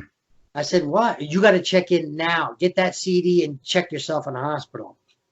I said, I got a gun on me. I'm not going to a hospital. She goes, you got to go now. I said, I just told her, okay, I'm going to go. Yeah. I don't trust the hospital with one of my weapons. So I drive all the way back to my house and I take my weapon off. The ex-wife was there and then she drove me to the hospital. And then I spent 10 days while they tried to clear up these 2 blood clots, which almost killed me. Yeah. So now I've got bilateral pulmonary embolisms. My blood pressure's 170 over 110. My pulse is in the 90s. I've got vertigo, post-concussion syndrome. Unbelievable. I got CPAP machine because I can't breathe. I'm stopped breathing 15 to 18 times an hour. Oh, my God. CPAP machine. 2 discs in my neck degenerating, 2 discs in my back degenerating. My spine's crooked. I have, oh my God. How are you alive at this point? That's crazy. Yeah. This is all through the 3 years. And then they got me on 15 different prescriptions. I'm on 3 different blood pressure pills to try to keep it down, and it's still high. I'm on a blood pressure cuff, so I take my blood pressure every day, and it's wireless, so it goes to my phone on an app. Yeah. My CPAP machine is on an app because the insurance company wants to see if I'm using it because people get it and they don't use it. Yeah. So they're getting monitored, the information. So I get to see it now because it tells me if the mask is not on right, if it leaks, when to clean it, how I'm breathing, when I stop, how many times I stop, that stuff. I'm on 3 different shot therapies for migraines because I'm getting approximately 7 of them a month. Oh. And then Botox treatments in the head. nerve block treatments, trigger point shots all the way up and down my spine. I can't walk up my own set of stairs. You know, I'm in bed 20 hours a day because I can't. I burnt up a fire stick watching so much TV. Days are going crazy. Nights are going into days. I got shutters on my windows because when I work graveyard, I didn't want the sun in. So I'd wake up at 3 a.m, think it's 3 p.m. And how long are you living like this? 3 years. Oh my God. 3 years. So in 3 years, this is how they're treating you. Yeah. More prescriptions. I got up to 272 pounds. My cholesterol was 252, fatty tissue on my liver, plaque in my arteries, two blood clots in my legs, and I was pre-diabetic. And at what point does Rico say Rico is sick and tired of being sick and tired? Well, I was sick and tired, but it wasn't me. I'm laying in bed, and a guy calls me. A guy I used to bodyguard with in Florida with the Dart family. He says, "Hey, I got a gig for you. You got to watch some cable because people are stealing it." All right, that was an amazing interview with Rico Constantino. Jeff, you're signaling to me you got breaking news. What's going on, my friend? It is just now coming out from former WWE diva. This is per her Instagram. She is coming out and accusing our President Trump. This is off of her Instagram page. This is not the ref saying this. This is per Eve Torres, former WWE diva, per her Instagram. She is accusing President Trump of forcibly grabbing her on multiple tours that he did with the WWE back in the day. And is she saying this publicly on Instagram? Yes, and this is per her Instagram, and I will read it to you right now. Former WWE diva accuses Donald Trump of forcefully grabbing her. And this is per, I'll even quote the site that it is on right now, but this is on her Instagram. But the site that covered it is wwfoldschool.com. That's where I'm reading this from. And what it says per her Instagram, and she wrote, "Happy President's Day. I look forward to having a president who doesn't grope or objectify women. I have taken pictures with thousands of men at military bases, at WWE events and signings, and very few have ever grabbed me and pulled me in as forcefully as he did without knowing me. Of course, at the time, I believed it was my job to be eye candy in a photo for the supposed billionaire and play along. It is actually hard for me to see that photo because it reminds me of my beliefs about my worth at the time. Swipe to see what I mean. Swipe again for a brush up on creepy hug defenses, including the inappropriate photo squeeze." Wow. And that's Eve Torres. As Eve Torres, former diva. Wow. We will see where that goes, and we will comment no further on it. Yeah, I mean, I'm not making any comment. I'm just saying that is pretty big news to be coming out, and pretty big accusation. And like you said, we'll see where it goes. But yeah, we like to break news as it happens if we can. There you go. There you go. Well, that's certainly newsworthy. That's for sure. Oh yeah. I'm sorry about that. Back to Rico. What an amazing interview. Of course, Rico will join us again next week for part 2. We're just getting to the good stuff. I mean, we were barely scratching the surface with the man, and I mean, and keep in mind, we barely even touched his wrestling career. I mean, like I mean, like if anything, I just hit the highlights of it. You know, like the big highlights, and I mean, there's still meat on the bone as far as his wrestling, and then his afterlife, which is what we're going to get into, his after wrestling life, if you want to call it that, and what all he's been through physically and everything. I mean, it's an incredible story that honestly, like you said, a filmmaker would do. I mean, you could do a documentary. Oh my God, sure. You could do I mean, I could see a Netflix documentary easily being done on him. Oh my God, yeah.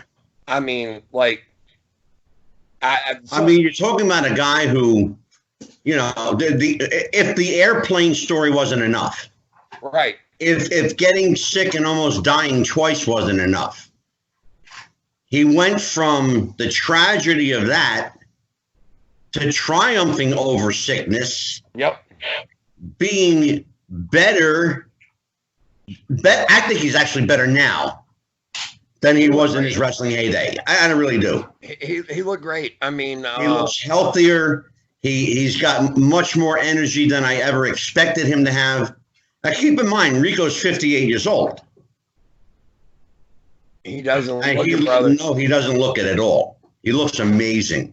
I'll tell you what, the one thing I did not know was that, I mean, like, he got, what I think our listeners need to really hear, he got his wrestling career started at 38 years old. Yeah. Yeah. Think about the other guy that did that. A guy named Diamond Dallas Page. I was going to say DDP got started when he was 35. So yeah. And the only other one that got started that had, if you want to call it, had a career of monumental proportions was Batista, who got started in his mid-30s as well. So right. You know, but Rico to have gone from being on the 90-day cut, yeah, you know, to parlaying that into probably a good 3-year run. Yeah, I mean, you think about it, he's going from the cut list to the main roster, and you know, and he even gave a little bit of insight to what we have often heard: scripted promos. Yeah. Who's allowed to go off the script? Who's not? Exactly. You know, him. Well, that's why I asked him during our interview with him, you know, how much leeway he had, because I knew that there were certain people that had leeway. Shawn Michaels had leeway. Steve Austin had leeway. Which is what I think. Which is what Rico was saying to him as Rico, low man on the totem pole at the time. Right. Getting in there, you better hit every point on point. Yeah. But even to the point where he had the certain marks that he had to hit. That's what I was going to say. But had they not scripted him, to be fair, then that whole entire he would have pulled it off anyway. No, what I was going to say, but to be fair, had they not scripted him, he wouldn't have known when to hit those marks, and that angle wouldn't have gotten pulled off like it did. Absolutely. So yeah, he had. I think by that point in his career, he had enough knowledge to know when to hit a mark or not. Yeah, but I mean, I think when you're working under time cues and you got like a 15-minute time frame to do something, and you got to be able to hit it on point. You know what I mean? So don't forget, you know, and that ties into what I'm saying too. Because don't forget, as he said during the interview, you know, he worked with the Gladiators. Yes. And there were certain elements of television that he had to adhere to. And, you know, and working for, you know, Six Flags and working for, you know, as Batman and all these characters he played. You know, he had certain marks to hit and time cues to adhere to. Well, I mean, and you know, he has had quite the life. I mean, the American Gladiator stuff right there, you know, again, like I said, that was me as a kid growing up. You know, I was 1989, I was 12 years old. You know, that was in my wheelhouse. You know, you watched American Gladiators, and then they had even brought back roller derby again for a little bit. I mean, and here's the deal. It was all kind of wrestling based. American Gladiators didn't have storylines, but it was still athletic competition.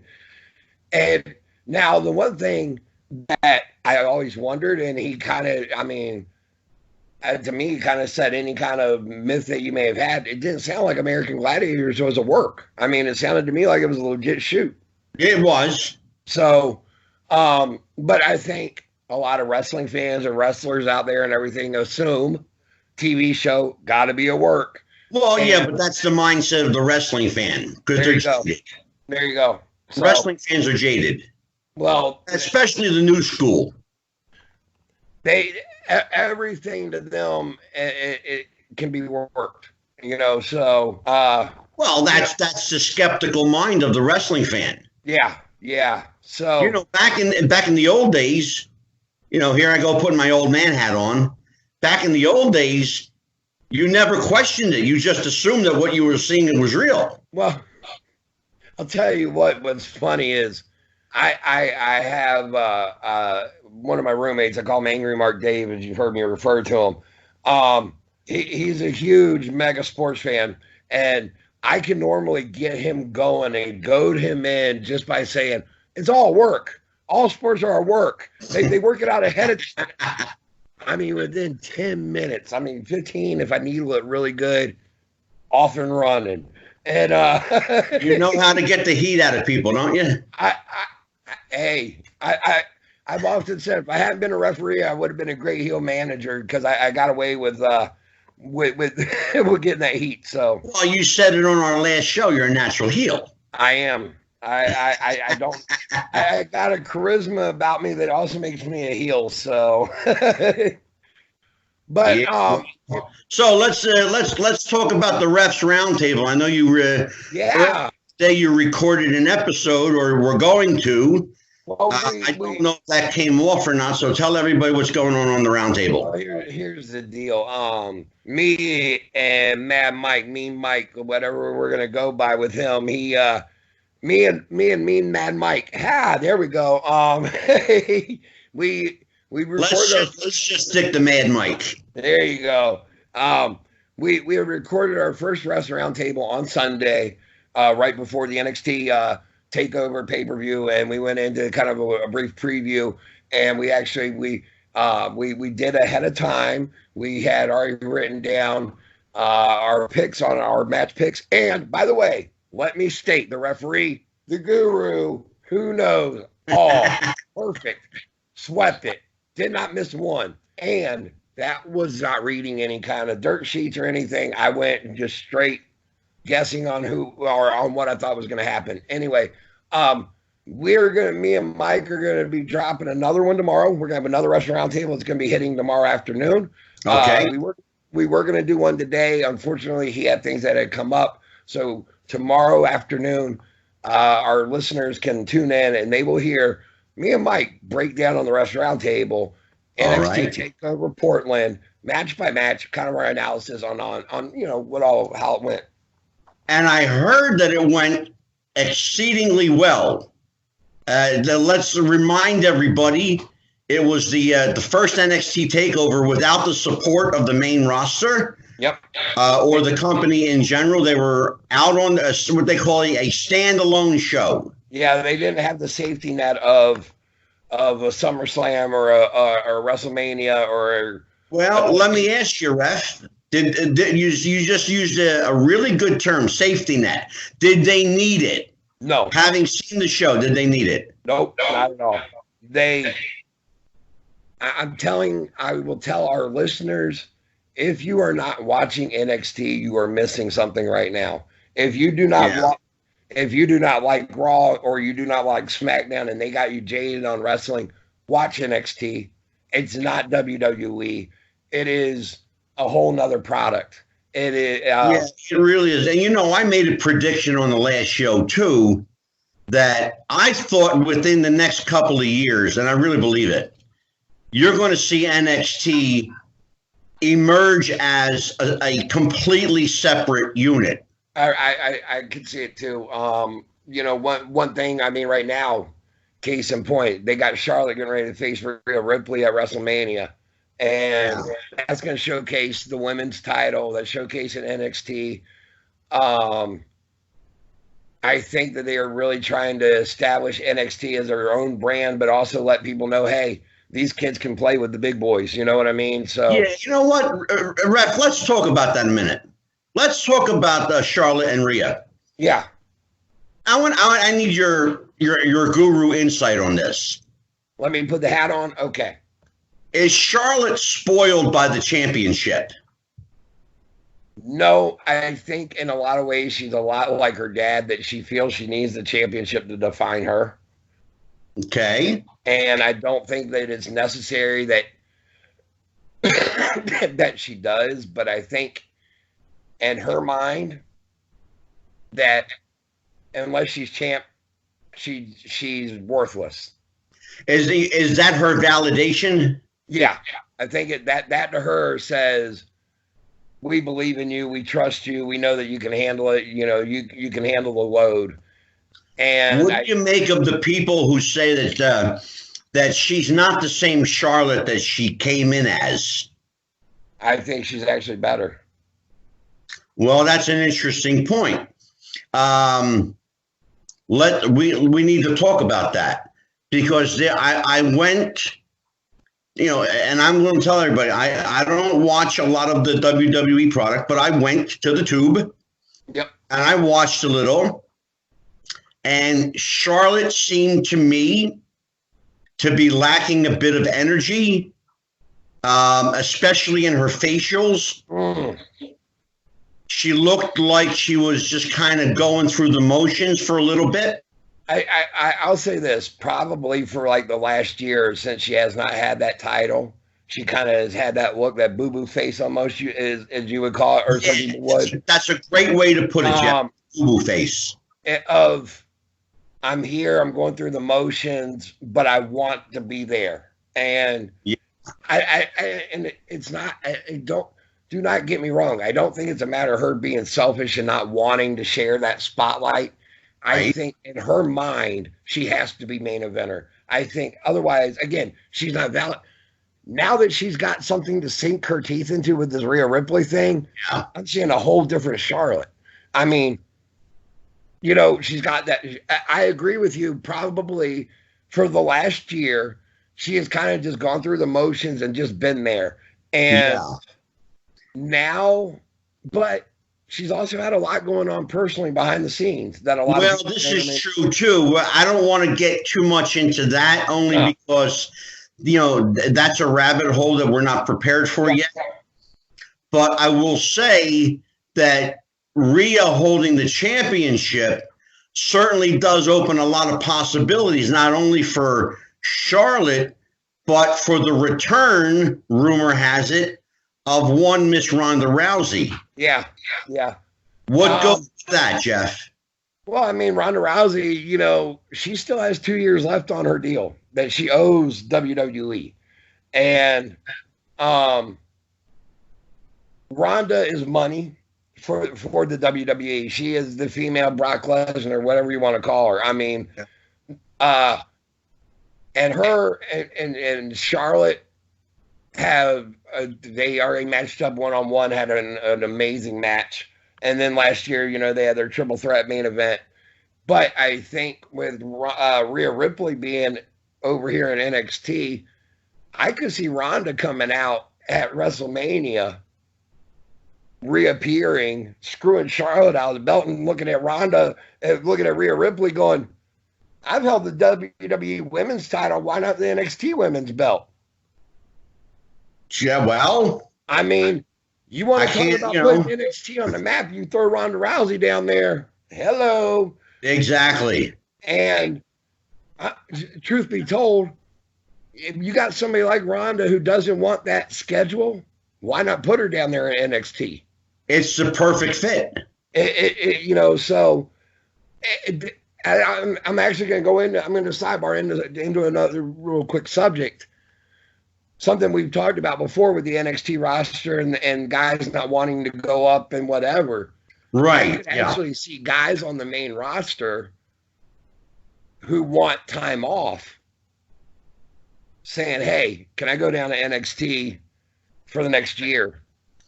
Well, you know, I heard that, and I actually read a piece on it. It's really interesting if you think about it, that NXT has been, I mean, there's no way to sugarcoat it. NXT is their flagship product. It really is. Yeah. I mean, you can say, you know, Raw is the flagship show. You know what? It really, in my opinion, it lost that grasp when NXT started, you know, pulling the numbers that they are. But you have to remember something too, Jeff. NXT actually has competition in AEW. Yes, they do. And so if you think about Raw and SmackDown, who are they up against? Nobody. Nope. And you know, well, the one thing is, Raw and SmackDown may still be pulling in the 2 point whatever and the 1 point whatever over on the SmackDown side for rating. They wish. Well, no, I mean, like the ratings are there that Raw still pulls down like a 2.2 every week. I mean, it was 1,000,001 this week, but okay. Well, their ratings are still. What I'm point being, they're still in they're up there. You know what I mean? I think people tune in to Raw and SmackDown out of habit. Really, I really do. You're absolutely right. They sure do. I think once WWE can, and they are slowly, they're doing it actually kind of smart. Slow pushing NXT as that brand, as the new brand. Yeah. But I think they don't want to sit there and go, okay, we're going to shove it down your throats. Y'all better accept it, because then people tend to regurgitate and not want to watch. Well, you have to remember who's running NXT. Trips. It's a real simple difference in philosophy. Yep. You know, Hunter, Paul Levesque, who is running NXT, was a worker. Yep. Vince McMahon is a businessman. Vince was never a worker. Wanted to be, never was. But never was. Yeah, his father would never let him. Right. You can put yourself over as champion all you want. Yep. It doesn't mean you're a champion. I think, in all honesty, Hunter, because of that, he carries a little bit more respect. Because he can actually relate to being on the road, needing time off, wanting time off. Yeah. Missing family functions. Sure. And I think because of that, you've seen kind of a shift in the culture as far as them letting guys have time off. Your kid's born. Yeah. When their kids are being born, they're letting them have time off to go, celebrate their kid being born, instead of it being, hey, you get to fly home on a red eye, go say hi to your newborn son, and you're back out the next night. Yeah. Well, we heard that famous story about Ric Flair back in the day. Yes, sir. Working on the night that his wife was giving birth. He had to perform. I forget who it was. Oh, Kevin Owens. He was on the road when his wife went into labor. They actually because he had a main event that night. He was in a big storyline. I mean, there was no ifs, ands, or buts. He could not take off. Yeah. He called his wife and he said, I don't care what you do. That baby better not come out before I get there. He went and main evented that Raw. They escorted him over, private jetted him. He got there literally 1 hour before his son was born. Wow. 1 hour. That's amazing. And I've heard of other guys who have had the same deal where they've been on the road and they've been able to run right in and like, I forget who it was. There was one guy who even said he went in full gear. His wife was like in labor. He goes in full gear. They gowned him up. Yeah, I heard that story. Can you imagine that? Here comes, whoever, we'll just say a John Cena type or whatever, come through the hospital in full gear going, my wife's having a baby. My wife's having a baby, like freaking out. I love it. But so what's going on in the world of the ref? Nothing too new. I mean, we got the refs round table as we talked about, which is gonna. I mean, I'm looking forward to me and Mike doing our thing and kind of giving. The deal is with the refs round table, really quick, and just let people know it's going to be where me and Mike Kelleher, my co-host, and various other ones from time to time when needed. We're going to deep dive into the news items for the week and maybe a couple other subjects, but that's really going to be what our take is, or a pay-per-view that's coming up, going into a preview of it. But we're not going to give you a 5-hour preview on a 5-hour pay-per-view either. Exactly. I won't allow it. But right now, that's pretty much what we got going on. I mean, that, and then of course our shows that we got this week, tomorrow night, as I like to call it, date night with the ladies. Yes, ladies' night. Where we're going to have Casey Carlisle, Princess Victoria, We've got Sorceress Morgan. Yep. And perhaps a special appearance by a former Glow Girl.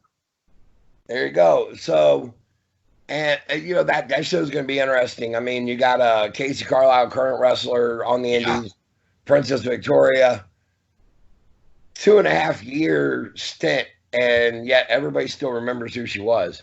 Oh, absolutely. Well, they made their mark back in the day. She really did, and she's an amazing lady, a really amazing lady. She used to live and very outspoken. Yes. Oh.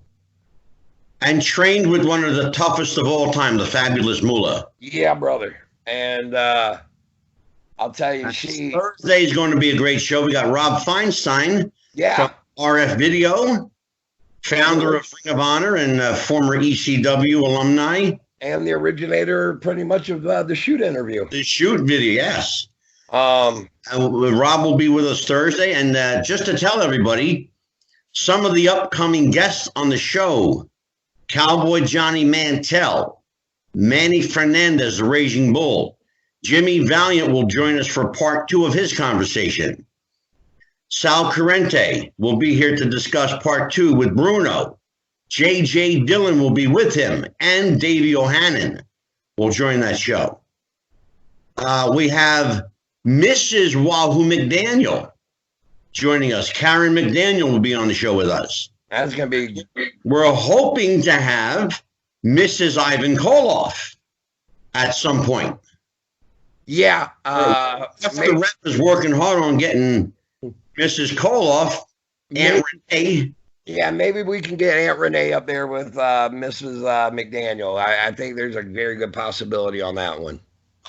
We won't let the cat out of the bag too much on that one. No, not yet. Because she hasn't said yes yet. I love her to death, though. But we've got Ron Starr coming up in a few days to discuss Black History Month in wrestling. Some of the best African-American wrestlers of all time. Yeah, we got, I mean, if you want to go down that, really quick, I mean, Ernie Ladd. Want to go down that real quick. Well, I mean, from Ernie Ladd to Tony Atlas to Rocky Johnson on down. That's just, the top of the iceberg is. I mean, that's a big iceberg, brother. The one thing I love to point out to a lot of people is Junkyard Dog was so over in 1984 when they voted on the best and most famous athlete in New Orleans. JYD beat out the New Orleans Saints. So, yeah. And he was the first African American to headline the what's that called? The Superdome. The Superdome. Yeah, the headline main evented, and darn sure almost sold it out. And did he go against Michael P.S. Hayes that night? That was an infamous. Really quick, the Guru really quick will tell a quick history story. Yeah, Michael Hayes and him were doing an angle where JYD had gotten blinded, and in actuality, it was so that he could have time off, so because his daughter was born, and so they wrote him out. Michael Hayes hit the Freebird cream into his eyes, and they brought JYD back, and they were setting up for a series of like blindfold matches, whatever. Well, Dog got in the ring at one time, and he's sitting there, and they have been leading it up on TV, going, he was blinded, he couldn't even see his own kid being born. I mean, just really laying it in thick. Yeah. Dog gets in there. He's got the sunglasses on. He's even got like a walking cane or somebody with him. He's in the ring cutting a promo. A fan, and Michael Hayes hits the ring. Michael Hayes is taunting Dog, come here, Dog. Oh, you're blind, bad, whatever. A fan literally hit the ring and said, Dog, don't worry. I got him, and I have a gun. He was getting ready to shoot Hayes. Had a 9 on him, pistol, getting ready to shoot Mike Hayes. Yeah, I heard that story. That's true folklore, by the way, ladies and gentlemen. That is a true, real story. That is when your angle got over back in the day. That's when he could get you killed. Yeah, there you go. So anyway, that's. So what's happening at Vanguard? Okay, we got Vanguard Championship Wrestling coming up March the 14th is going to be at the Hampton High School, where we're going to be raising money for the Hampton Crabbers over there. And we are going to be seeing for the VCW Heavyweight Championship, Brandon Scott taking on Gino. This is Brandon's rematch, first time in over a year that he's getting a shot, two-time VCW Heavyweight Champion, facing Gino, young up-and-comer, MLW, sky's the limit on this guy. And we're bringing in the one, the only, Sergeant Slaughter. Who never served in the military. Hey, take that, brother. Too late, it's out there, baby. I'm going to hit on that really fast. I think it's funny is that all of a sudden it comes to light that he never served, and yet I always assumed he never did. Really? I assumed it was always a gimmick. Well, come to find out, the guru was right once again. It was a gimmick. Well, I mean, but part of that comes from the fact that I had read a National Enquirer years ago, and it was like, did you know that Sergeant Slaughter, real name, Bob Remus, was never in the military, never in the Marines, let alone never really a sergeant in the U.S. So at that point, it kind of blew that one out of the water. I was just like, okay. You must have been the only guy that read that Enquirer piece. But anyway, so we got Sergeant Slaughter coming in, autograph appearances, meet and greet. First time that he's been here in Virginia in probably 15, 20 years. Yeah. So, that's a big deal for them. It is. And people can go to vcw-wrestling.com to buy your tickets, or you can find them on Facebook at Vanguard Championship Wrestling. And that show is going to, I mean, we always pack that gym out, always have a good time. Going to be a great night. Come on out. And it's for a good cause. It is. Come on out and support the school. And Dog Championship Wrestling, February 29th in Little Egg Harbor Township, New Jersey at the Edward Thornton Community Center, presents Battle Brawl. It's going to be a very special night because Breaker Morant will face a mystery opponent. No one as of yet knows who it will be. I think it's you. Nah, you know what? I can't risk carrying that title around with me. It's too heavy. I hear you. That's a big belt that he wears. But I will carry around our Wrestling with the Future t-shirt. Oh, what a segue, Jeff.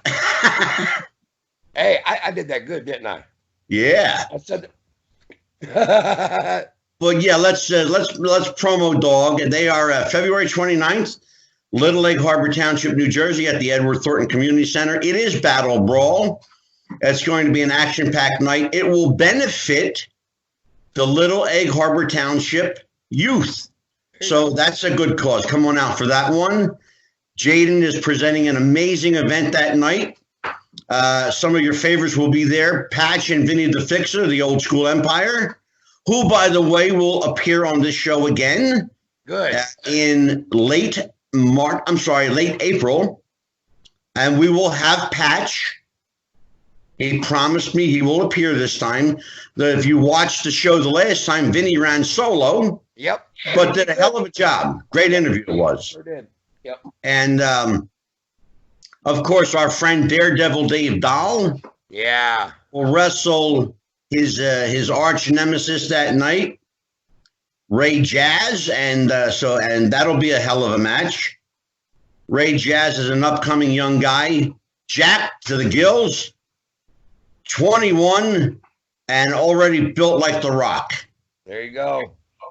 I'd like to know what he's drinking, because I want some.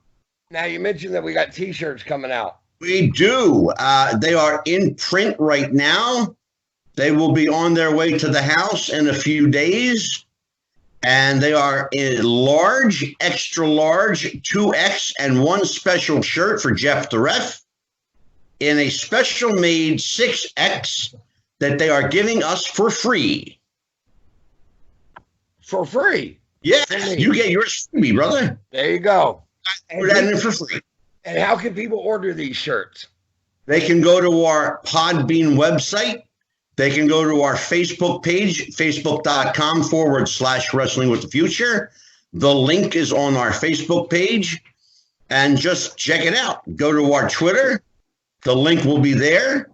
Again, on all of the sites where you can find Wrestling with the Future.